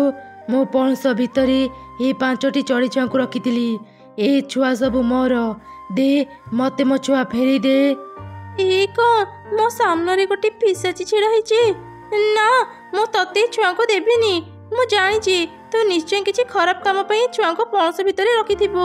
ତୁ ଏ ଛୁଆଙ୍କର କ୍ଷତି କରିପାରୁ। ମୁଁ ତତେ ଏ ଛୁଆଙ୍କୁ ଦେବିନି। ଦେବୁନି ମାନେ? ଯଦି ତୁ ମୋତେ ଏ ଛୁଆଙ୍କୁ ଦେବୁନି, ମୁଁ ତ ଘର ନିଆଁରେ ପୋଡ଼ିଦେବି। ତତେ ମାରି ଏ ଛୁଆଙ୍କୁ ନେଇଯିବି। ଏମିତି ଶୁଣି ରିନୁ ଭୟରେ ଥରିଲା। ସେହି ସୁଯୋଗରେ ପିଶାଚି 5ଟି ଛୁଆଙ୍କୁ ବନ୍ଦୀ କରି ତା ସାଙ୍ଗରେ ନେଇଗଲା। ଛୁଆମାନଙ୍କୁ ସେ ପିଶାଚି ହାତରେ ଦେବାଟା କିଛି ଠିକ୍ ହେଲାନି। କାହିଁକି କେଜାଣି ସେ ଛୁଆମାନଙ୍କୁ ଦେଖିଲେ ମୋତେ ଭାରି କଷ୍ଟ ହେଉଛି। ଏମିତି ଲାଗୁଛି ସେମାନେ ମୋ ଛୁଆ। ନା ନା, ମୁଁ ଏମିତି ବସିପାରିବିନି। ମୁଁ ଶୀଘ୍ର ତାନ୍ତ୍ରିକ ବୁଢ଼ୀ ମାଙ୍କ ପାଖକୁ ଯାଏ। ଏବେ ସେ ହିଁ ମୋତେ ସାହାଯ୍ୟ କରିପାରିବେ। ଏମିତି ଚିନ୍ତା କରି ରିନୁ ଚଢ଼େଇ ଶୀଘ୍ର ତାନ୍ତ୍ରିକ ବୁଢ଼ୀ ମା ପାଖକୁ ଗଲା ଆଉ ତାକୁ ସବୁ ଘଟଣା କହିଲା। ତାନ୍ତ୍ରିକ ବୁଢ଼ୀ ଧ୍ୟାନ କରି ସବୁ ଜାଣିଗଲା। ସେ କହିଲା, ଆରେ ବୋକି ଝିଅ, ସେ 5ଟି ଯାକ ଛୁଆ ତୋର। ତୁ ଯେବେ ବି ଅଣ୍ଡା ଦେଉ, ପିଶାଚି ତ ଅଣ୍ଡା ଚୋରି କରି ନେଇଯାଏ। ପିଶାଚି ତ ଛୁଆଙ୍କର କିଛି କ୍ଷତି କରିବା ପୂର୍ବରୁ ଚାଲ ଶୀଘ୍ର ତା ପାଖକୁ ଯିବା। ତାପରେ ତାନ୍ତ୍ରିକ ବୁଢ଼ୀ ମା ଆଉ ରିନୁ ଶୀଘ୍ର ସେ ପଣସ ଗଛ ପାଖକୁ ଗଲେ। ସେମାନେ ଦେଖିଲେ ପିଶାଚି 5ଟି ଛୁଆଙ୍କୁ ସେ ପଣସ ଗଛରେ ବାନ୍ଧି ରଖିଛି ଆଉ ତାଙ୍କ ସାମ୍ନାରେ ବସି ଯଜ୍ଞ କରୁଛି। ବନ୍ଦ କର ତୋରି ଯଜ୍ଞ। ପିଶାଚି, ଏ ଛୁଆମାନଙ୍କୁ ଛାଡ଼ିଦେ। ଏମାନେ ଚଢ଼େଇର ଛୁଆ। ମୁଁ ଜାଣିଛି ଏ ଛୁଆମାନଙ୍କର ମା ଏଇ ଚଢ଼େଇ। ମୁଁ ତାଠୁ ତାର 5ଟି ଯାକ ଅଣ୍ଡା ଚୋରି କରି ଆଣି ମୋ ପାଖରେ ରଖିଥିଲି। ରାକ୍ଷସୀ ମା କହିଥିଲେ ଗୋଟେ ଚଢ଼େଇର 5ଟି ଅଣ୍ଡା ଆଣି ଯଜ୍ଞ କରି ଖାଇଲେ ମୁଁ ଅନେକ ଶକ୍ତି ପାଇବି। ହେଲେ ମୁଁ ଅଣ୍ଡା ଖାଇବା ପୂର୍ବରୁ ହିଁ ଏ ଅଣ୍ଡାରୁ ଛୁଆ ବାହାରିଗଲେ। ଏବେ ମୁଁ ଏ ଛୁଆମାନଙ୍କୁ ବଳି ଦେଇ ଅନେକ ଶକ୍ତି ପାଇବି। ଏଠି ତମମାନଙ୍କର କିଛି କାମ ନାହିଁ। ଚାଲିଯାଉ ଏଠୁ। ମୁଁ ଏ ଛୁଆମାନଙ୍କୁ କାହାକୁ ବି ଦେବିନି। ଛୁଆଙ୍କୁ ଦେବୁନି ତ? ଦେଖ ଏବେ ମୁଁ ତୋ ସହ କ'ଣ କରିବି। ଏମିତି କହି ସେ ତାନ୍ତ୍ରିକ ବୁଢ଼ୀ ନିଜ ଯାଦୁ ଶକ୍ତିରେ ପିଶାଚୀର ପଛପଟକୁ ଯାଇ ତାକୁ ନିଆଁରେ ଧକ୍କା ମାରି ପକାଇଦେଲା।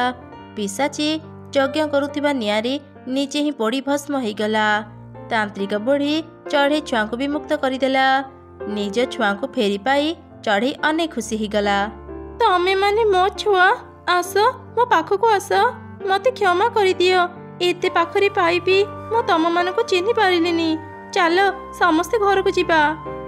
ଏମିତି ଚଢ଼େଇ ତାର 5ଟି ଛୁଆଙ୍କୁ ଧରି ଘରକୁ ଫେରିଲା। ସେ ତାର ସ୍ୱାମୀକୁ ବି ସବୁ ଘଟଣା କହିଲା। ସବୁ ଶୁଣିଲା ପରେ ବାପା ଚଢ଼େଇ ବି ଅନେକ ଖୁସି ହେଇଗଲା। ଏମିତି ସେ 2 ଚଢ଼େଇ ନିଜ ଛୁଆଙ୍କୁ ଫେରି ପାଇଲେ ଆଉ ତାଙ୍କ ସହ ଖୁସିରେ ରହିଲେ। ଥରେ ରାତିରେ ବର୍ଷା ଯୋଗୁଁ ବନ୍ୟା ପାଣି ମାଡ଼ି ଆସିଲା। ଜଙ୍ଗଲ ସାରା ପାଣି ଭର୍ତ୍ତି ହେଇଗଲା। ଝଡ଼ ତୋଫାନରେ ଅନେକ ଚଢ଼େଇଙ୍କ ଘର ଭାଙ୍ଗିଗଲା। ମିଟୁ ଆଉ ଗୋଟେ ଚଢ଼େଇ ଭଲ ସାଙ୍ଗ ଥିଲେ। ସକାଳେ ବର୍ଷା ଛାଡ଼ିଯିବା ପରେ ସେମାନେ କିଛି କିଛି ଚାଉଳ ଦାନା ଧରି ଏକ ସୁରକ୍ଷିତ ଜାଗା ଖୋଜିବା ପାଇଁ ଚାଲିଗଲେ। ଆରେ ମିଟୁ, ଉଡ଼ି ଉଡ଼ି ଆମେ ବହୁତ ଦୂରକୁ ଚାଲି ଆସିଲେ, ହେଲେ କୋଉଠି ବି ଘର ତିଆରି କରିବା ପାଇଁ ଭଲ ଜାଗା ପାଇଲେନି। ଭାରି ଥକା ଲାଗିଲାଣି। ଚାଲ ଏକ ଗଛ ଡାଳରେ ବସି ଆରାମ କରିବା। ହଁ ଲୋ ଚଢ଼େଇ, ଏତେ ଦୂର ଉଡ଼ିବା ଯୋଗୁଁ ମୋର ବି ଡେଣା ବଥା କଲାଣି। ଚାଲ ଟିକେ ଆରାମ କରିବା। ଚଢ଼େଇ, ଆମ ପାଖରେ ତ ଖାଇବା ପାଇଁ ଚାଉଳ ଦାନା ଅଛି। ଖାଇବା ପାଇଁ ଆମର ଚିନ୍ତା ନାହିଁ, ହେଲେ ଆମେ ଏଯାଏଁ ରହିବାର ବ୍ୟବସ୍ଥା କଲେ ନାହିଁ। କିଛି ସମୟ ପରେ ସନ୍ଧ୍ୟା ହେଇଯିବ। ଆଜି ରାତି ଆମେ କୋଉଠି ରହିବା? ମିଟୁ, ଏ ଜଙ୍ଗଲରେ ଆମେ ନୂଆ। ଆମେ କାହାକୁ ବି ଚିହ୍ନି ନାହାନ୍ତି। କାହା ପାଖକୁ ଯାଇ ଆମେ ଆଶ୍ରୟ ମାଗିବା? ଆଜି ରାତି କଷ୍ଟ କରି ଆମେ ଏ ଗଛ ଡାଳରେ ବିତେଇଦେବା। କାଲି ଆମେ ଏଇ ଗଛରେ ଘର ତିଆରି କରିବା ପାଇଁ ବ୍ୟବସ୍ଥା କରିବା। ମିଟୁ ବି ଚଢ଼େଇ କଥାରେ ରାଜି ହେଇଗଲା। କିଛି ସମୟ ପରେ ରାତି ହେଇଗଲା। ରାତି ଯେତିକି ଗଭୀର ହେଉଥିଲା, ଜଙ୍ଗଲରେ ସେତିକି ଥଣ୍ଡା ପବନ ବହୁଥିଲା। ଥଣ୍ଡା ଧୀରେ ଧୀରେ ବହୁତ ବଢ଼ିଗଲା। ମିଟୁ ଆଉ ଚଢ଼େଇ ଥରିବାକୁ ଲାଗିଲେ।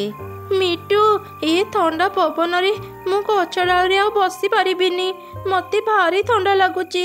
ମୋ ଡେଣା ଗୋଡ଼ ଜମିଗଲା ଭଳି ଲାଗୁଛି। ହଁ, ମତେ ବି ଭାରି ଥଣ୍ଡା ଲାଗୁଛି। ଏଠି ଯଦି ରାତି ସାରା ବସି ରହିବା, ସକାଳେ ଆମେ ବୋଧେ ଆଉ ବଞ୍ଚିବାନି। ଚାଲ ଚଢ଼େଇ, ଶୀଘ୍ର ଏକ ଆଶ୍ରୟ ଖୋଜିବା।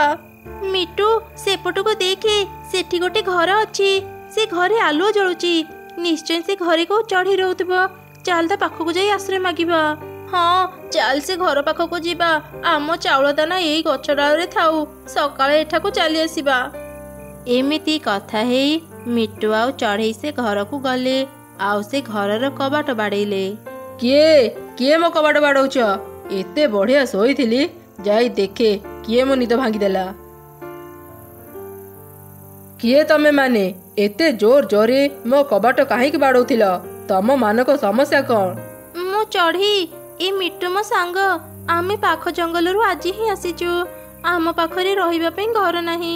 ରାତିରେ ଥଣ୍ଡା ପବନରେ ବାହାରେ ରହି ହେଉନି। କାଉ ଭାଇ, ଆଜି ରାତି ଆମକୁ ତୁମ ଘରେ ଆଶ୍ରୟ ଦେଇଥାଅ।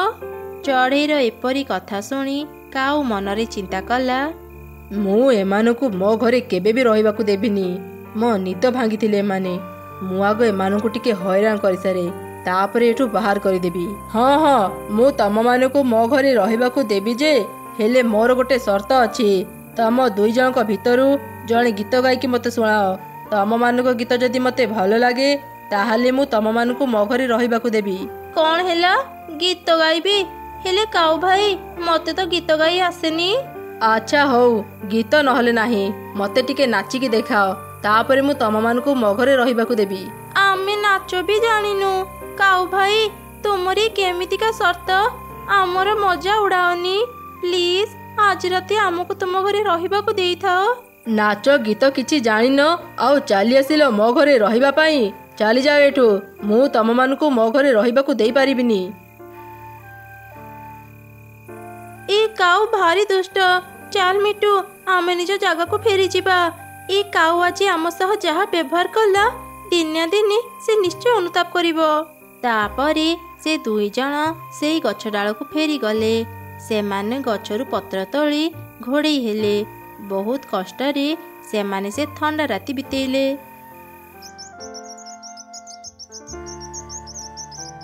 ଯାହା ହେଉ, ସକାଳ ହେଇଗଲା। କାଲିର ଭୟଙ୍କର ରାତି ମୁଁ କେବେ ବି ଭୁଲି ପାରିବିନି। ଆମ ପାଖରେ ତ ଚାଉଳ ଦାନା ଅଛି।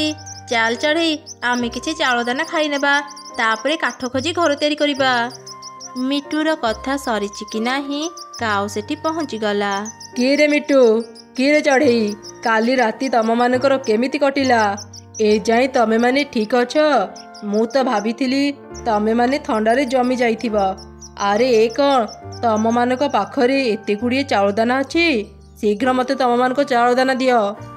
कौन पाई आमे तुमको चाउल दाना देबु? तुमे कौन काली राती हमको साहाଯ୍य करिथिलो जे आज आसिके हमको चाउल दाना मागुछ? कौन हैला मो जंगल को आसी मो मुह उपरे जवाब देउछ? मु एबे जंगलर सबु चढ़ई को डाकी कहबी काली राती तमे माने मो घरु ए चाउल दाना चोरी करी नहीं आसीच। भलरे तुम चाउल दाना मते देई दियो नहले चढ़ईठू माड़ खाइबा प्रस्तुत हो जाओ। काउर एपरी धमक शुणी चढ़ई आउ मिटू खूब डरीगले। से माने काऊ को तांको चाउल दाना देदेले। काऊ से चाउल दाना धरी निज घर को फेरीगला। हे भगवान ये कौन हेगला आम सांगरी? ए जंगल को आसीथिले आमे भलरे रहिबा पई हेले एठी आसी तो आम पाखरु सब किछि चलीगला। एबे हमर कौन हेबो चढ़ई? तू मन दुख करनी मिटू, जहा हेबार तो हेगला।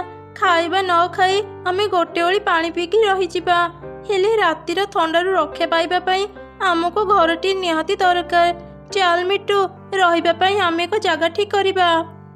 एमिति कथा हेई मिटू आउ चढ़ई आगु को गले। किछि दूर गला परी से माने किछि कखारु गछ देखिले। सेठी अनेक कखारु फळिथिला। चढ़ई आउ मिटू एक बड़ कखारु पाखु गले। अरे मिटू देख तो ए कखारुटा केते बड़। ए बड़ कखारु को देखि मते एक उपाय मिलिला। भल काठ खोजिबा पई आम पाखरे समय नाही। आमे कखारु को नै घर तयारी कले केमिति होंता कहिलु? खूब भल हेबो चढ़ई। ए कखारु बहुत बड़ आ मोटा। आमे या भितरे घर तयारी कले झड़ वर्षारु भी रक्षा पाई जिबा। कखारु भितरे घर तयारी करिबा पई हमको बेसी समय भी लागिबनी। संध्या सुधा आमे घर तयारी करी सारी नेबा। एमिति कथा हेई चढ़ई आउ मिटू कखारु को नेई एक गछ उपरे रखिले। आउ अनेक परिश्रम करी निज पई कखारु घर तयारी करिदेले। जा हेउ आमे घर तयारी करिबा साम सारी देले। चाल चढ़ई संध्या हेबा आगरु आमे किछि फल खाई दे चली आसीबा। तापरे मिटू आउ चढ़ई खाइबा खोजिबा पई चली गली। सेपटे काऊ चढ़ईठू चाउल दाना छड़ी नहीं निज घरे रखिथिला। से अनेक खुशी थिला। हेले तार खुशी बेसी समय रहिलानी। चाउल दाना कथा एक डाकू जानी पारिला। से काऊ पाखरु चाउल दाना छड़ी नेबा पई ता घर को आसिला। ए कौन डाकू चढ़ई तुम घरे? ए सबु चाउल दाना मोर। मु तोते मो चाउल दाना देबिनी। तू चली जाइठू। हा हा हा काओ तू कौन ए कथा जानिनु? जहा घरे अधिक चाउल दाना थाए मो तांकठू तांको चाउल दाना छड़ई नहीं जाए। मु तोते डरिनी। मो घरु चली जा नहले मु तोते पिटी पिटी मो घरु बाहर करदेबी। तू कौन मते पिटिबू? आज मु तोते पिटी पिटी ए घरु बाहर करदेबी। आजिठू ए घर मोर। मु एइठी रहिबी आउ तोर सबु चाउल दाना खाइबी। एमिति कही से डाकू चढ़ई काऊ को पिटी पिटी ता घरु बाहर करदेला। काऊ कांदी कांदी एक गछ डाल रे बसिला। ए कौन सर्वनाश गला? मु चाउल दाना खाइबी बोली चढ़ई पाखरु छड़ई आनीथिली। से चाउल दाना पाई आज मु मो घर को भी हरैली। एबे मु कोउठी जीवी? किए मते आश्रय देबो? एमिति कही काऊ आश्रय खोजिबा पई आगु को गला। किछि दूर गला परी से गोटे कखारु घर देखी से घर पाखु गला। आउ से घरर कबाट बाड़ेला।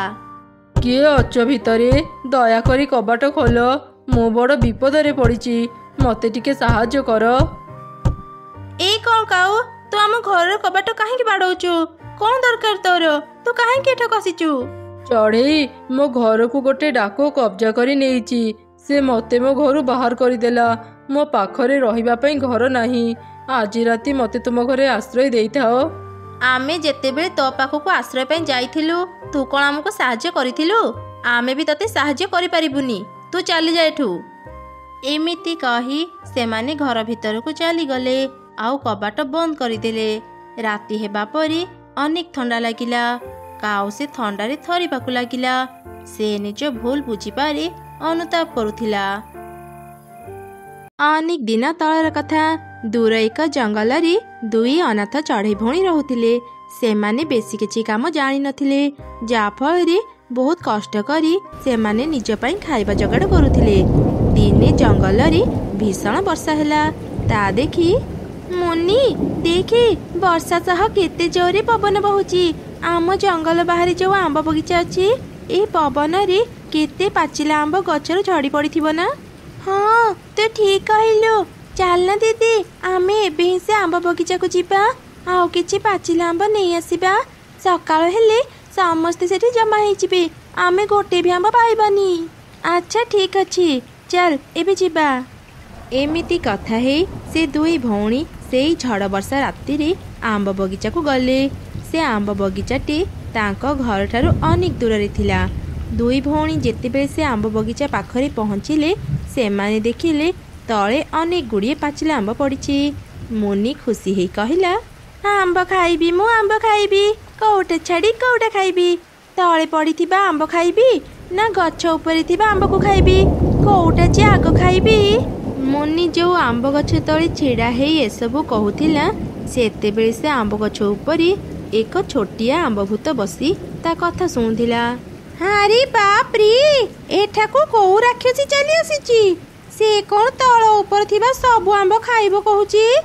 ନିଶ୍ଚୟ ଏ ରାକ୍ଷସୀ ମୋଠୁ ବି ଶକ୍ତିଶାଳୀ। ଭାବିଥିଲି ଆଜି ରାତି ଏଠି ରହି ସକାଳେ ଚାଲିଯିବି, ହେଲେ ମୁଁ ଏଠୁ ଯିବା ପୂର୍ବରୁ କୁଆଡ଼ୁ କେଜାଣି ଏ ରାକ୍ଷସୀ ଏଠାକୁ ଚାଲି ଆସିଲା। ଏବେ ମୁଁ ଯାଏ ସେମାନଙ୍କ ପାଖରୁ ନିଜକୁ ଆଗେ ରକ୍ଷା କରେ। ଏମିତି କହି ଆମ୍ବଭୂତ ସେ ଦୁଇ ଭଉଣୀଙ୍କ ସାମ୍ନାରେ ଆସି ଛିଡ଼ା ହେଇଗଲା। ଏମିତି ଏକ ଭୟଙ୍କର ଆମ୍ବକୁ ଦେଖି ଦୁଇ ଭଉଣୀ ଖୁବ୍ ଡରିଗଲେ। କୁନି ମୁନିକୁ ଜାବୁଡ଼ି ଧରି ଜୋର ଜୋର ଚିତ୍କାର କଲା। ବାପ୍ରେ, ଏ କେମିତିକା ଭୂତ? ଆମକୁ କେହି ବଞ୍ଚାଅ! ଭୂତ, ଏ ଭୂତ ପାଖରୁ ଆମକୁ କେହି ରକ୍ଷା କର। ନା ନା ମାଲିକାଣୀ, ମୁଁ କାହିଁକି ତୁମକୁ ଖାଇବି? ମତେ ଦେଖି ତୁମେ ଡରୁଛ କ'ଣ ପାଇଁ? ମୁଁ ତ ବହୁତ ଛୋଟ, ମୁଁ ତୁମକୁ କେମିତି ଖାଇପାରିବି? ଏବେ ତ ତୁମେ କହୁଥିଲ ଆମ୍ବ ଖାଇବ, କୋଉଟା ଛାଡ଼ି କୋଉଟା ଖାଇବ? ମୁଁ ତୁମକୁ ବହୁତ କିଛି ଦେବି, ଦୟାକରି ମତେ ଖାଅନି, ମତେ ଛାଡ଼ିଦିଅ। ଆମ୍ବ ଭୂତର ଏମିତି କଥା ଶୁଣି କୁନି ଆଉ ମୁନି ଆଶ୍ଚର୍ଯ୍ୟ ହେଇଗଲେ, ଆଉ ନିଜ ଭିତରେ କଥା ହେଲେ। ଏ ଦିଦି, ଏ ଆମ୍ବ ଭୂତଟା କ'ଣ ଏମିତି କହୁଛି? ଇଏ ଆମକୁ କ'ଣ ଦେବ? ଏ ଆମ୍ବ ଭୂତର ବୋଧେ ମୁଣ୍ଡ ଖରାପ ହେଇଯାଇଛି। ଇଏ ଆମର କିଛି କ୍ଷତି କରିବା ପୂର୍ବରୁ ଚାଲ ଆମେ ଏଠୁ ପଳେଇବା। ଆରେ ବୋକି, ଏ ଆମ୍ବ ଭୂତ ଆମକୁ ଡରି ଆମକୁ ସାହାଯ୍ୟ କରିବ କହୁଛି।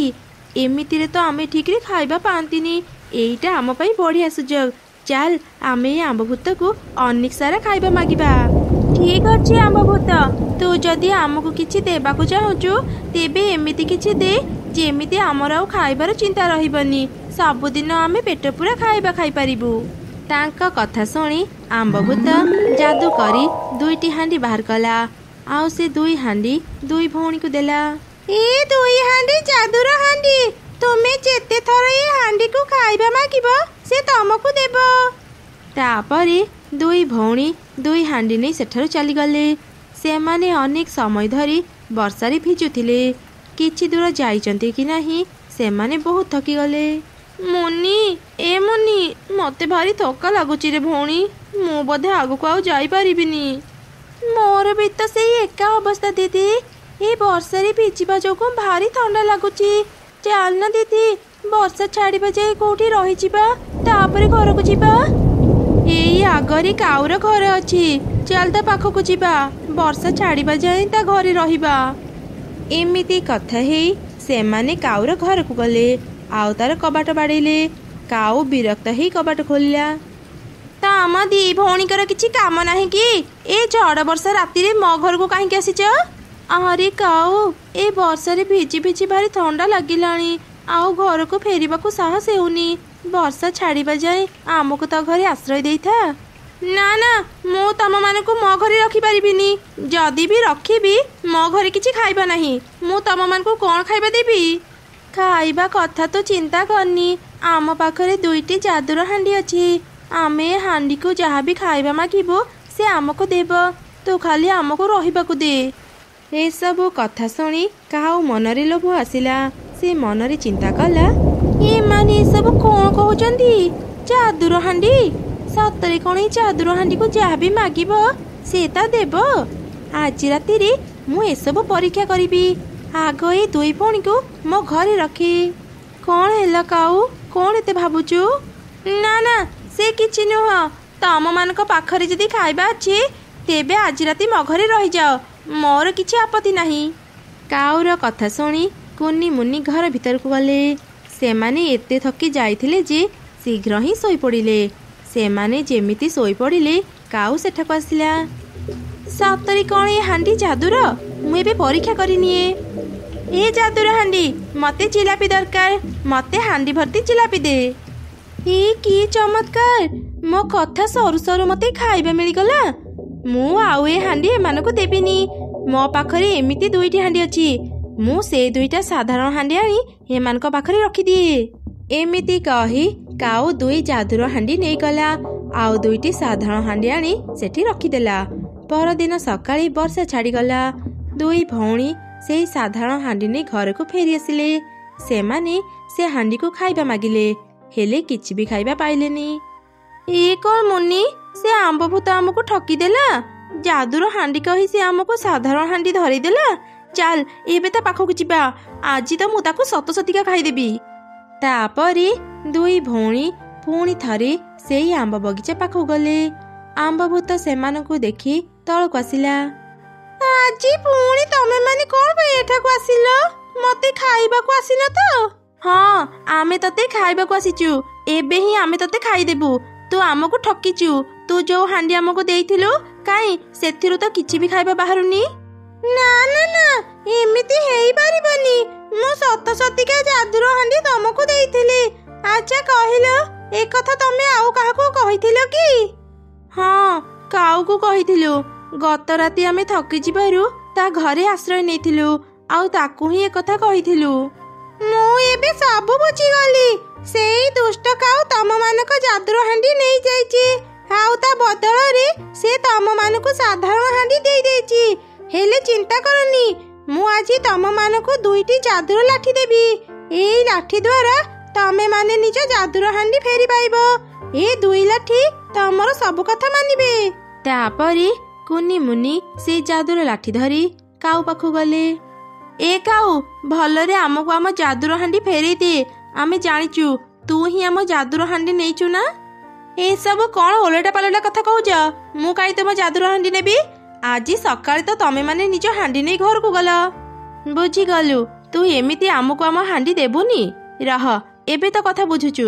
ଏ ଯାଦୁର ଲାଠି, ଏ କାଉ ସତ କଥା ନ କହିଲା ଯାଏ ତାକୁ ପିଟ।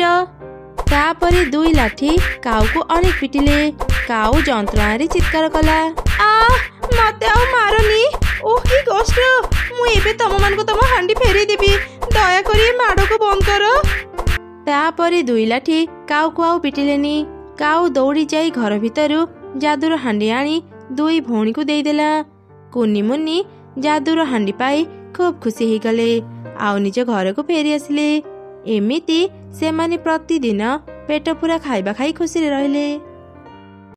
ଥରେ ଗୋଟେ ଜଙ୍ଗଲରେ ଏକ ଚଢ଼େଇ ଆଉ ମିଟୁ ପାଖାପାଖି ରହୁଥିଲେ।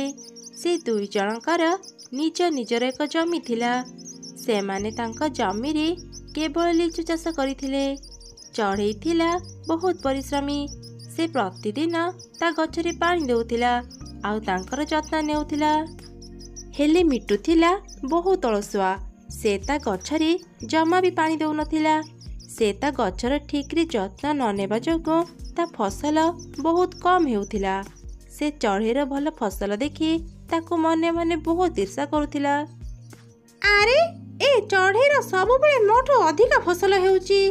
ମୋର ତ ଇଚ୍ଛା ହେଉଛି ତା ଜମିରେ ନିଆଁ ଲଗେଇଦେବାକୁ। ହେଲେ ମୁଁ ସେମିତି କରିପାରିବିନି। ଯାଏ ଘରକୁ, ନହେଲେ ଚଢ଼େଇକୁ ଦେଖିଲେ ମୋତେ ଆହୁରି ରାଗ ଲାଗିବ। ଏମିତି କହି ମିଟୁ ତା ଘରକୁ ଗଲା। ସେପଟେ ଚଢ଼େଇ ତା ଜମିରେ କାମ କରୁଥିଲା। ଆରେ, ତମେ ଏତେ ଶୀଘ୍ର ଘରକୁ ଫେରି ଆସିଲ, କ'ଣ ହେଇଛି?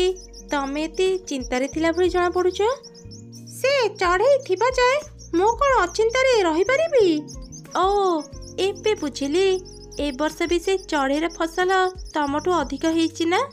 ମୋ କଥା ମାନ, ଚାଲ ସେ ଚଢ଼େଇର ଜମିରେ ନିଆଁ ଲଗେଇଦେବା। ସେମିତି ହେଲେ କେବଳ ତୁମର ହିଁ ଫସଲ ବିକ୍ରି ହେବ। ଆରେ, ତ ମୁଣ୍ଡ କ'ଣ ଖରାପ ହେଇଯାଇଛି? ମୁଁ ସେମିତି କରିପାରିବିନି। ଯଦି ଧରା ପଡ଼ିଯିବି, ଯାହା ବି ରୋଜଗାର କରୁଛି ସେତକ ବି ପାଇବିନି। ତମକୁ ତ ମୋ କଥା ହିଁ ଖରାପ ଲାଗେ। ମୁଁ ଏସବୁ ତମ ଭଲ ପାଇଁ କହୁଥିଲି। ତମେ ପରିଶ୍ରମ କରୁନ ବୋଲି ତମ ଫସଲ କମ୍ ହେଉଛି।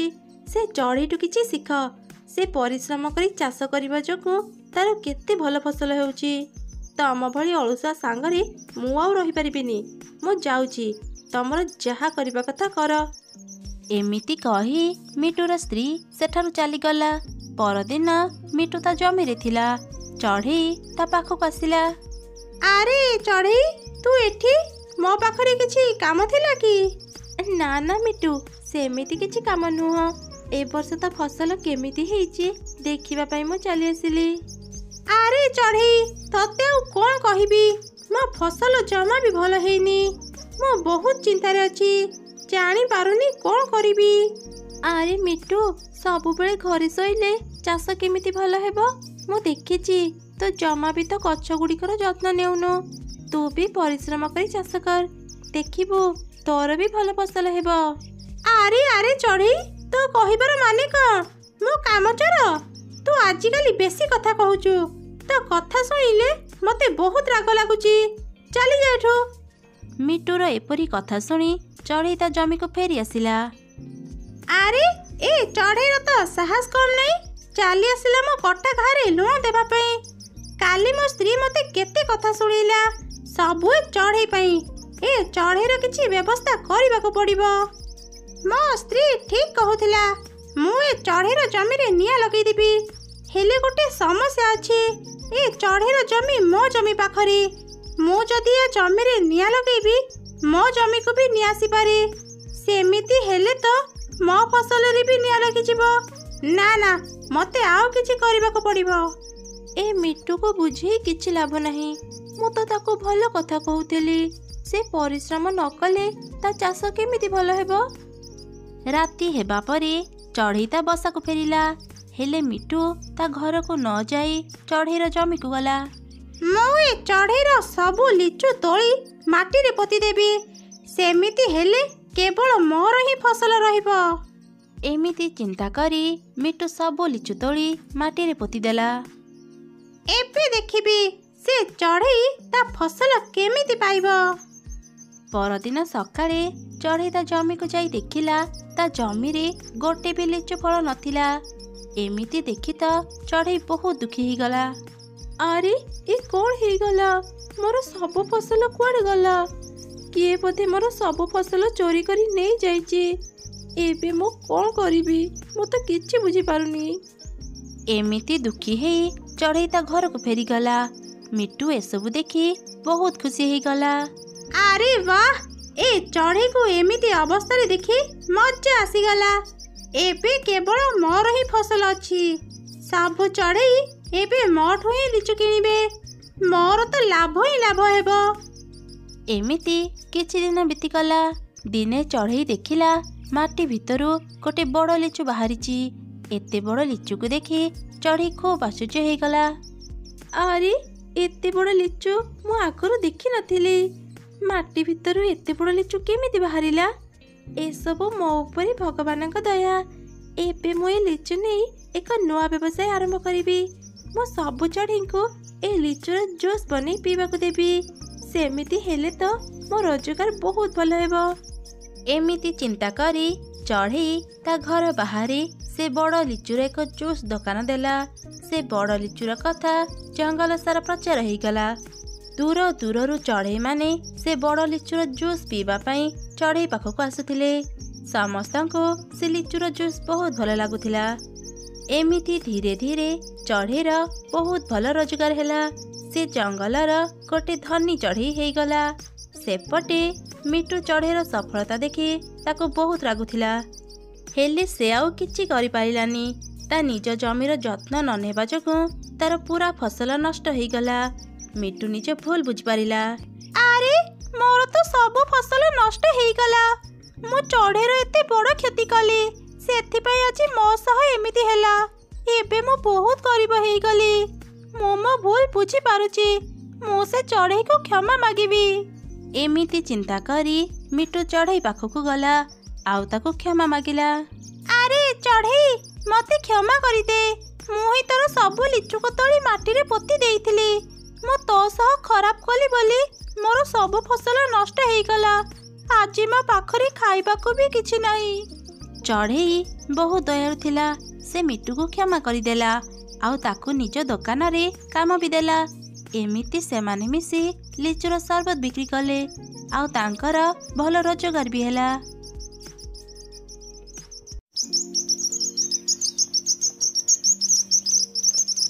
ବାପା ବାପା, ବହୁତ ଦିନରୁ ଆମେ କୁଆଡ଼େ ବି ବୁଲିବା ପାଇଁ ଯାଇନାହାନ୍ତି। ଆଜି ତ ଆମ ସ୍କୁଲ ଛୁଟି। ଚାଲ ନା ବାପା, ଆଜି ଆମେ ପାଖ ଜଙ୍ଗଲକୁ ବୁଲିବା ପାଇଁ ଯିବା। ସେ ଜଙ୍ଗଲ ଏତେ ବି ଭଲ ନୁହଁ। ମୁଁ ଶୁଣିଥିଲି ସେ ଜଙ୍ଗଲ ପାଖରେ ବଡ଼ ବଡ଼ ଚିଲ ରହୁଛନ୍ତି। ତୁ ଯା ବାହାରେ ଖେଳିବୁ, ଆମେ ଆଉ ଦିନେ ବୁଲିବା ପାଇଁ ଯିବା। ନା ନା ନା, ମୁଁ ଆଜି ବୁଲିବା ପାଇଁ ଯିବି ମାନେ ଯିବି, ନହେଲେ ମୁଁ କିଛି ବି ଖାଇବିନି। ଆରେ ଏତେ ଜିଦ୍ କାହିଁକି କରୁଛୁ କହିଲୁ? ଥରେ କହିଲି ପରା ଆମେ ଆଉ ଦିନେ ବୁଲିବା ପାଇଁ ଯିବା। ଆରେ ଲତା, ତାକୁ ଆଉ ରାଗନି। ସାଙ୍ଗମାନଙ୍କୁ ଦେଖି ତାର ବି ଇଚ୍ଛା ହେଉଥିବ ବୁଲିବା ପାଇଁ। ଚାଲ ବାବା, ଆଜି ତୁ ଯୋଉ ଜାଗାକୁ କହିବୁ ଆମେ ସେ ଜାଗାକୁ ବୁଲିବା ପାଇଁ ଯିବା। ମୁଁ ଆଜି ବୁଲିବାକୁ ଯିବି, ବହୁତ ମଜା କରିବି। ତାପରେ ସେ 3 ଜଣ ବୁଲିବା ପାଇଁ ପାଖ ଜଙ୍ଗଲକୁ ଗଲେ। ସେ ଜଙ୍ଗଲରେ ଏକ ବଡ଼ ଝରଣା ଥିଲା। ତା ପାଖରେ ଏକ ସୁନ୍ଦର ବଗିଚା ବି ଥିଲା। ଏତେ ସୁନ୍ଦର ଦୃଶ୍ୟ ଦେଖି ସେ 3 ଜଣ ଖୁବ୍ ଖୁସି ହେଇଗଲେ। ସେତେବେଳେ ହଠାତ୍ ବର୍ଷା ଉଠେଇଲା। ଆରେ ଧନ, ବର୍ଷା ଉଠେଇଲାଣି, ଚାଲ ଏବେ ଘରକୁ ଫେରିଯିବା। ଥରେ ଯଦି ବର୍ଷା ଆରମ୍ଭ ହେଇଯିବ ଆମେ ଆଉ ଘରକୁ ଫେରି ପାରିବାନି। ତାପରେ ସେମାନେ ଘରକୁ ଫେରିବା ପାଇଁ ବାହାରିଲେ। ରାସ୍ତାରେ ହିଁ ଜୋର ଜୋରେ ପବନ ବହିଲା ଆଉ ବର୍ଷା ବି ଆରମ୍ଭ ହେଇଗଲା। ଏତେ ପବନ ବର୍ଷାରେ ସେ 3 ଜଣ ଆଗକୁ ଉଡ଼ି ଉଡ଼ି ଯାଇପାରୁନଥିଲେ। ବର୍ଷାରୁ ରକ୍ଷା ପାଇବା ପାଇଁ ସେମାନେ ଏକ ଗଛ ମୂଳକୁ ଗଲେ। ହଠାତ୍ ସେହି ସମୟରେ ଏକ ଦୁର୍ଘଟଣା ଘଟିଲା। ସେମାନେ ଯେଉଁ ଗଛ ମୂଳରେ ଛିଡ଼ା ହେଇଥିଲେ ସେ ଗଛରୁ ଗୋଟେ ଡାଳ ଭାଙ୍ଗି ତାଙ୍କ ଉପରେ ପଡ଼ିଗଲା। ମା ଚଢ଼େଇଟି ବହୁତ କଷ୍ଟରେ ରାଜୁକୁ ସେ ଡାଳ ଭିତରୁ ବାହାର କରିଦେଲା, ହେଲେ ସେ ନିଜେ ବାହାରି ପାରିଲାନି। ସେହି ଡାଳ ତଳେ ଚାପି ହେଇ ବାପା ଚଢ଼େଇ ଆଉ ମା ଚଢ଼େଇର ଜୀବନ ଚାଲିଗଲା। ରାଜୁ ତା ବାପା ମାଙ୍କୁ ହରେଇ ବହୁତ କାନ୍ଦିଲା। କିଛି ସମୟ ପରେ ବର୍ଷା ଛାଡ଼ିଗଲା, ସବୁକିଛି ଶାନ୍ତ ପଡ଼ିଗଲା। ଅନେକ ଦିନ ବିତିଗଲା। ବାପା ମାଙ୍କୁ ହରେଇ ରାଜୁ ମନ ଦୁଃଖରେ ରହୁଥିଲା।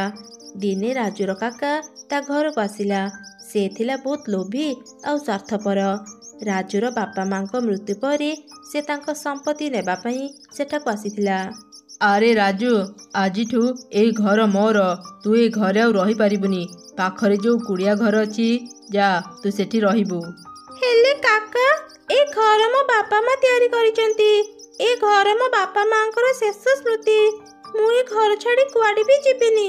ଏଡ଼ିକି ଟିକେ ଛୁଆ ବଡ଼ ବଡ଼ କଥା କହୁଛି। ତୁ ମୋ ଭାଇର ଛୁଆ ବୋଲି ତୋ ଉପରେ ଦୟାକରି ମୁଁ ତତେ ସେ କୁଡ଼ିଆ ଘରେ ରହିବାକୁ ଦେଲି। ଭଲରେ ଭଲରେ ଘରୁ ଚାଲିଯା, ନହେଲେ ମୁଁ ତତେ ପିଟି ପିଟି ଏ ଜଙ୍ଗଲରୁ ବାହାର କରିଦେବି। କାକାର ଏପରି ଧମକ ଶୁଣି ରାଜୁ ମନ ଦୁଃଖରେ ସେ ଘର ଛାଡ଼ି କୁଡ଼ିଆ ଘରେ ଯାଇ ରହିଲା। ସେଦିନ ସେ କିଛି ବି ନ ଖାଇ ତା ବାପା ମାଙ୍କୁ ମନେ ପକାଇ ବହୁତ କାନ୍ଦୁଥିଲା। କୁଡ଼ିଆ ଘରେ ଖାଇବା ପାଇଁ କିଛି ବି ନଥିଲା। ପରଦିନ ରାଜୁ ଚଢ଼େଇ ଖାଇବା ଖୋଜିବା ପାଇଁ ଜଙ୍ଗଲ ଭିତରକୁ ଗଲା। ସେତେବେଳେ ସେ ଦେଖିଲା ଏକ ବୁଢ଼ୀ ଚଢ଼େଇ ବହୁତ କଷ୍ଟରେ ଏକ ଫଳ ଝୁଡ଼ିକୁ ମୁଣ୍ଡରେ ବୋହି ଚାଲୁଥିଲା। ରାଜୁ ତା ପାଖକୁ ଗଲା। ବୁଢ଼ୀ ମା, ଏ ଫଳ ଝୁଡ଼ିକୁ ମୋତେ ଦିଅନ୍ତୁ, ମୁଁ ବୋହିଦେବି। ଆପଣ କୋଉଠିକି ଯିବେ କୁହନ୍ତୁ, ମୁଁ ଆପଣଙ୍କୁ ନେଇ ସେଠି ଛାଡ଼ିଦେବି। ଆରେ ପୁଅ, ମୁଁ ମୋ ଘରକୁ ଯାଉଥିଲି, ଆସ ମୋ ସାଙ୍ଗରେ। ତାପରେ ରାଜୁ ଚଢ଼େଇ ସେ ବୁଢ଼ୀ ଚଢ଼େଇର ପଛେ ପଛେ ଗଲା। ବୁଢ଼ୀ ତା ଘରେ ପହଞ୍ଚିଲା ପରେ ସେ ରାଜୁକୁ ପଚାରିଲା, ଆରେ ପୁଅ, ତୁ କିଏ? ତୁ ବହୁତ ଛୋଟ, ଏକୁଟିଆ ଏ ରାସ୍ତାରେ ତୁ କୁଆଡ଼େ ଯାଉଥିଲୁ? ରାଜୁ ଚଢ଼େଇ ତାକୁ ସବୁ ଘଟଣା କହିଲା। ସବୁ କିଛି ଶୁଣିଲା ପରେ ବୁଢ଼ୀ ଚଢ଼େଇ ମନରେ ଦୟା ଆସିଲା। ସେ ତା ଘର ଭିତରୁ କିଛି ପରିବା ମଞ୍ଜି ଆଣି ରାଜୁକୁ ଦେଲା। ଯିଏ ଯେମିତି କର୍ମ କରେ ସେ ସେମିତି ଫଳ ପାଏ। ତୁ ଚିନ୍ତା କରନି ପୁଅ, ତୋ କାକା ବି ଦିନେ ଦିନେ ଶାସ୍ତି ପାଇବ। ଏ ପରିବା ମଞ୍ଜି ନେଇ ତୁ ଚାଷ କର, ତୋର ସବୁ ସମସ୍ୟା ଦୂର ହେଇଯିବ। ବୁଢ଼ୀ ଚଢ଼େଇଟି ରାଜୁକୁ ଖାଇବା ପାଇଁ କିଛି ଫଳ ବି ଦେଲା। ରାଜୁ ସେ ବୁଢ଼ୀ ଚଢ଼େଇକୁ ଧନ୍ୟବାଦ ଜଣାଇ ପରିବା ମଞ୍ଜିକୁ ଧରି ନିଜ ଘରକୁ ଫେରି ଆସିଲା। ତା କୁଡ଼ିଆ ଘର ସାମ୍ନାରେ ଥିବା ଏକ ଛୋଟ ଜମିକୁ ଚାଷ କରି ସେ ପରିବା ମଞ୍ଜି ଲଗେଇଲା। ସେ ଖୁବ୍ ପରିଶ୍ରମ କରି ତା ଗଛ ଗୁଡ଼ିକର ଯତ୍ନ ନେଉଥିଲା। ତାର କାକା ବି ଏକ ବଡ଼ ଜମିରେ ପରିବା ଚାଷ କରିଥିଲା। ରାଜୁର ଏପରି କଷ୍ଟ ଦେଖି ସେ ଖୁବ୍ ଖୁସି ହେଉଥିଲା। କିଛି ଦିନ ବିତିଗଲା। ରାଜୁ ଚାଷ କରିଥିବା ପରିବା ଗଛଗୁଡ଼ିକ ବଡ଼ ହେଲା ପରେ ସେଥିରେ ଅନେକ ଫଳ ଧରିଲା।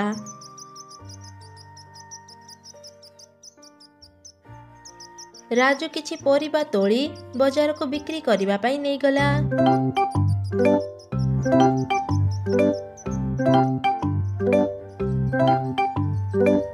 ପରିବା ନିଅନ୍ତୁ, ପରିବା, ତାଜା ତାଜା ପରିବା।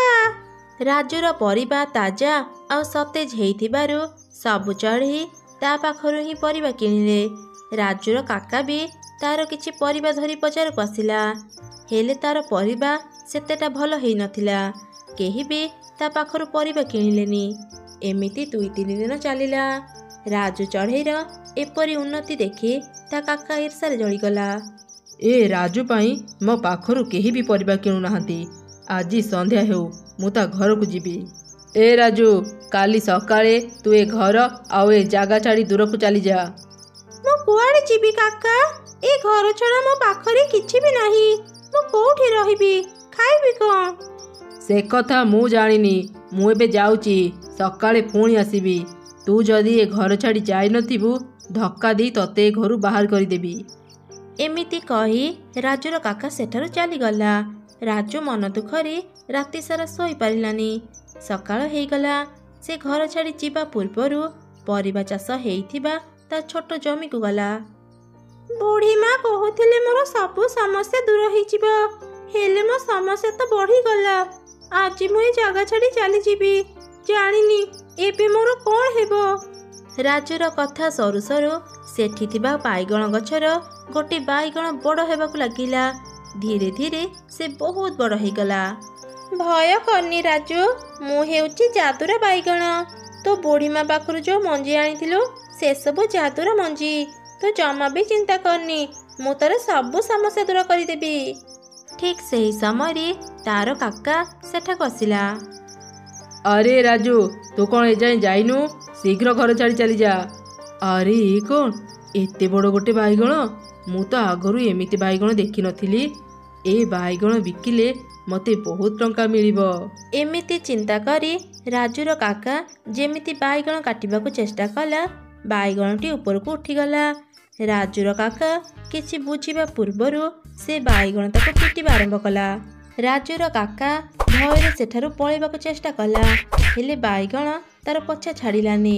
ସେ ତାକୁ ପିଟି ଚାଲିଲା। ଏସବୁ ଘଟଣା ଅନ୍ୟ ଚଢ଼େଇମାନେ ବି ଦେଖୁଥିଲେ। ରାଜୁର କାକା ବିଷୟରେ ସମସ୍ତେ ଜାଣିଥିଲେ।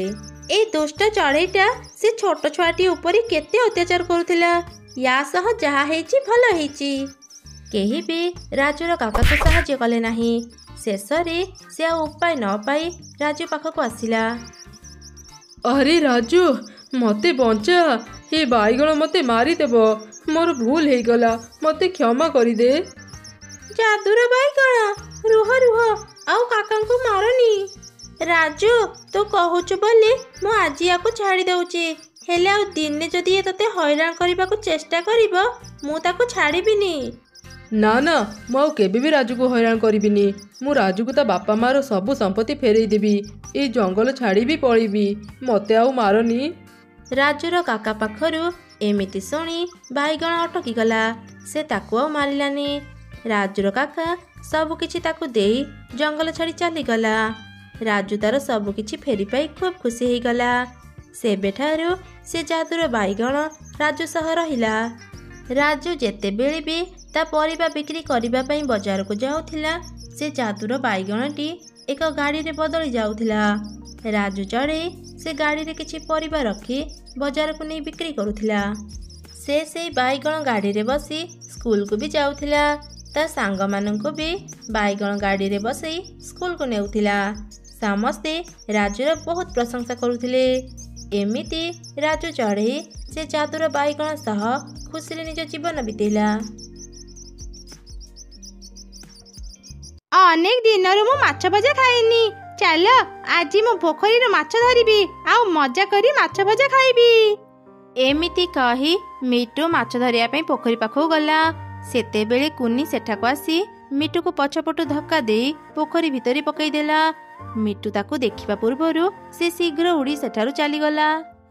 ଏଇ କିଏ କିଏ ମତେ ପୋଖରୀରେ ଠେଲିଲ? ନିଶ୍ଚୟ ଏ କାମ ସେ ଚଢ଼େଇ ଛୁଆର।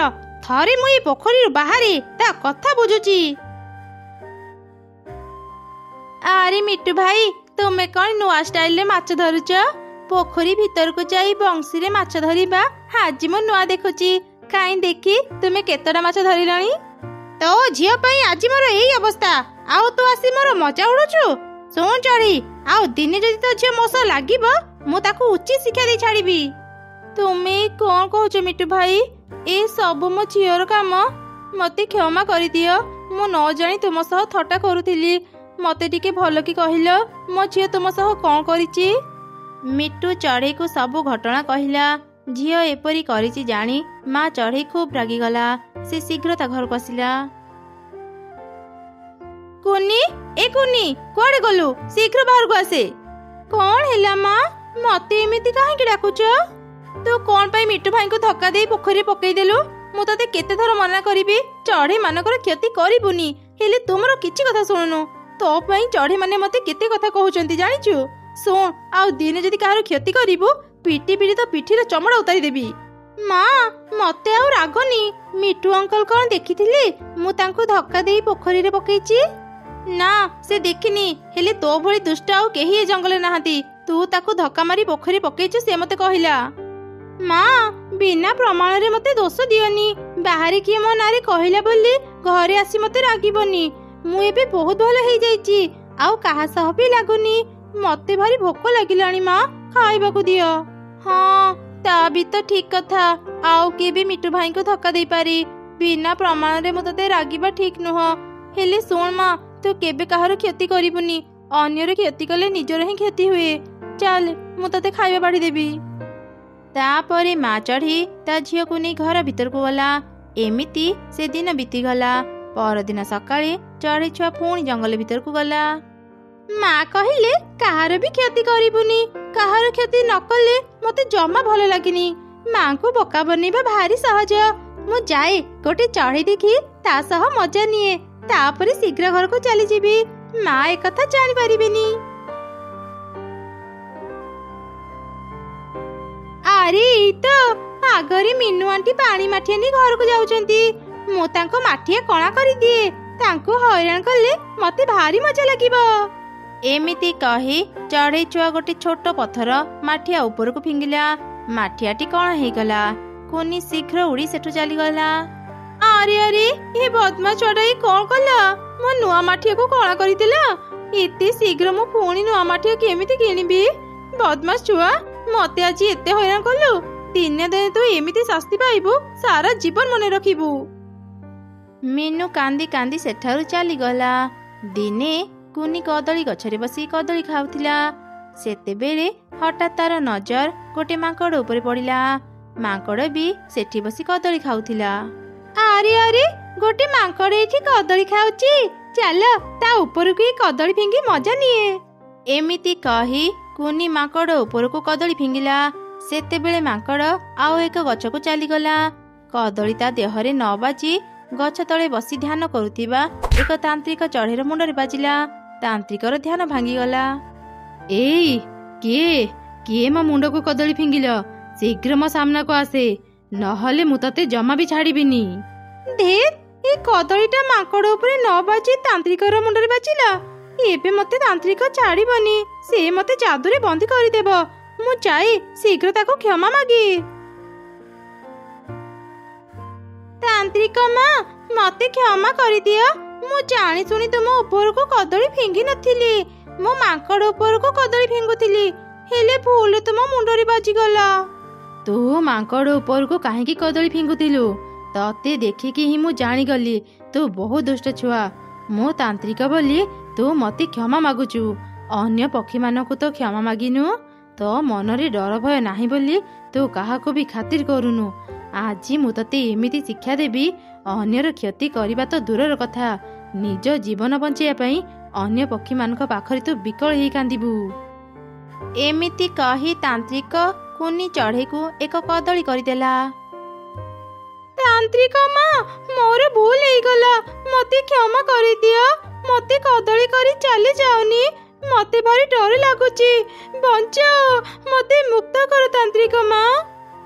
ହେଲେ ତାନ୍ତ୍ରିକ ଚଢ଼େଇ କୁନିର କିଛି କଥା ନ ଶୁଣି ସେଠାରୁ ଚାଲିଗଲା। କୁନି କାନ୍ଦି କାନ୍ଦି ସେଠି ପଡ଼ି ରହିଲା। କିଛି ସମୟ ପରେ ସେ ରାସ୍ତାରେ ମିଟୁ ଯାଉଥିଲା। କାନ୍ଦିବାର ସ୍ୱର ଶୁଣି ସେ ଅଟକିଗଲା।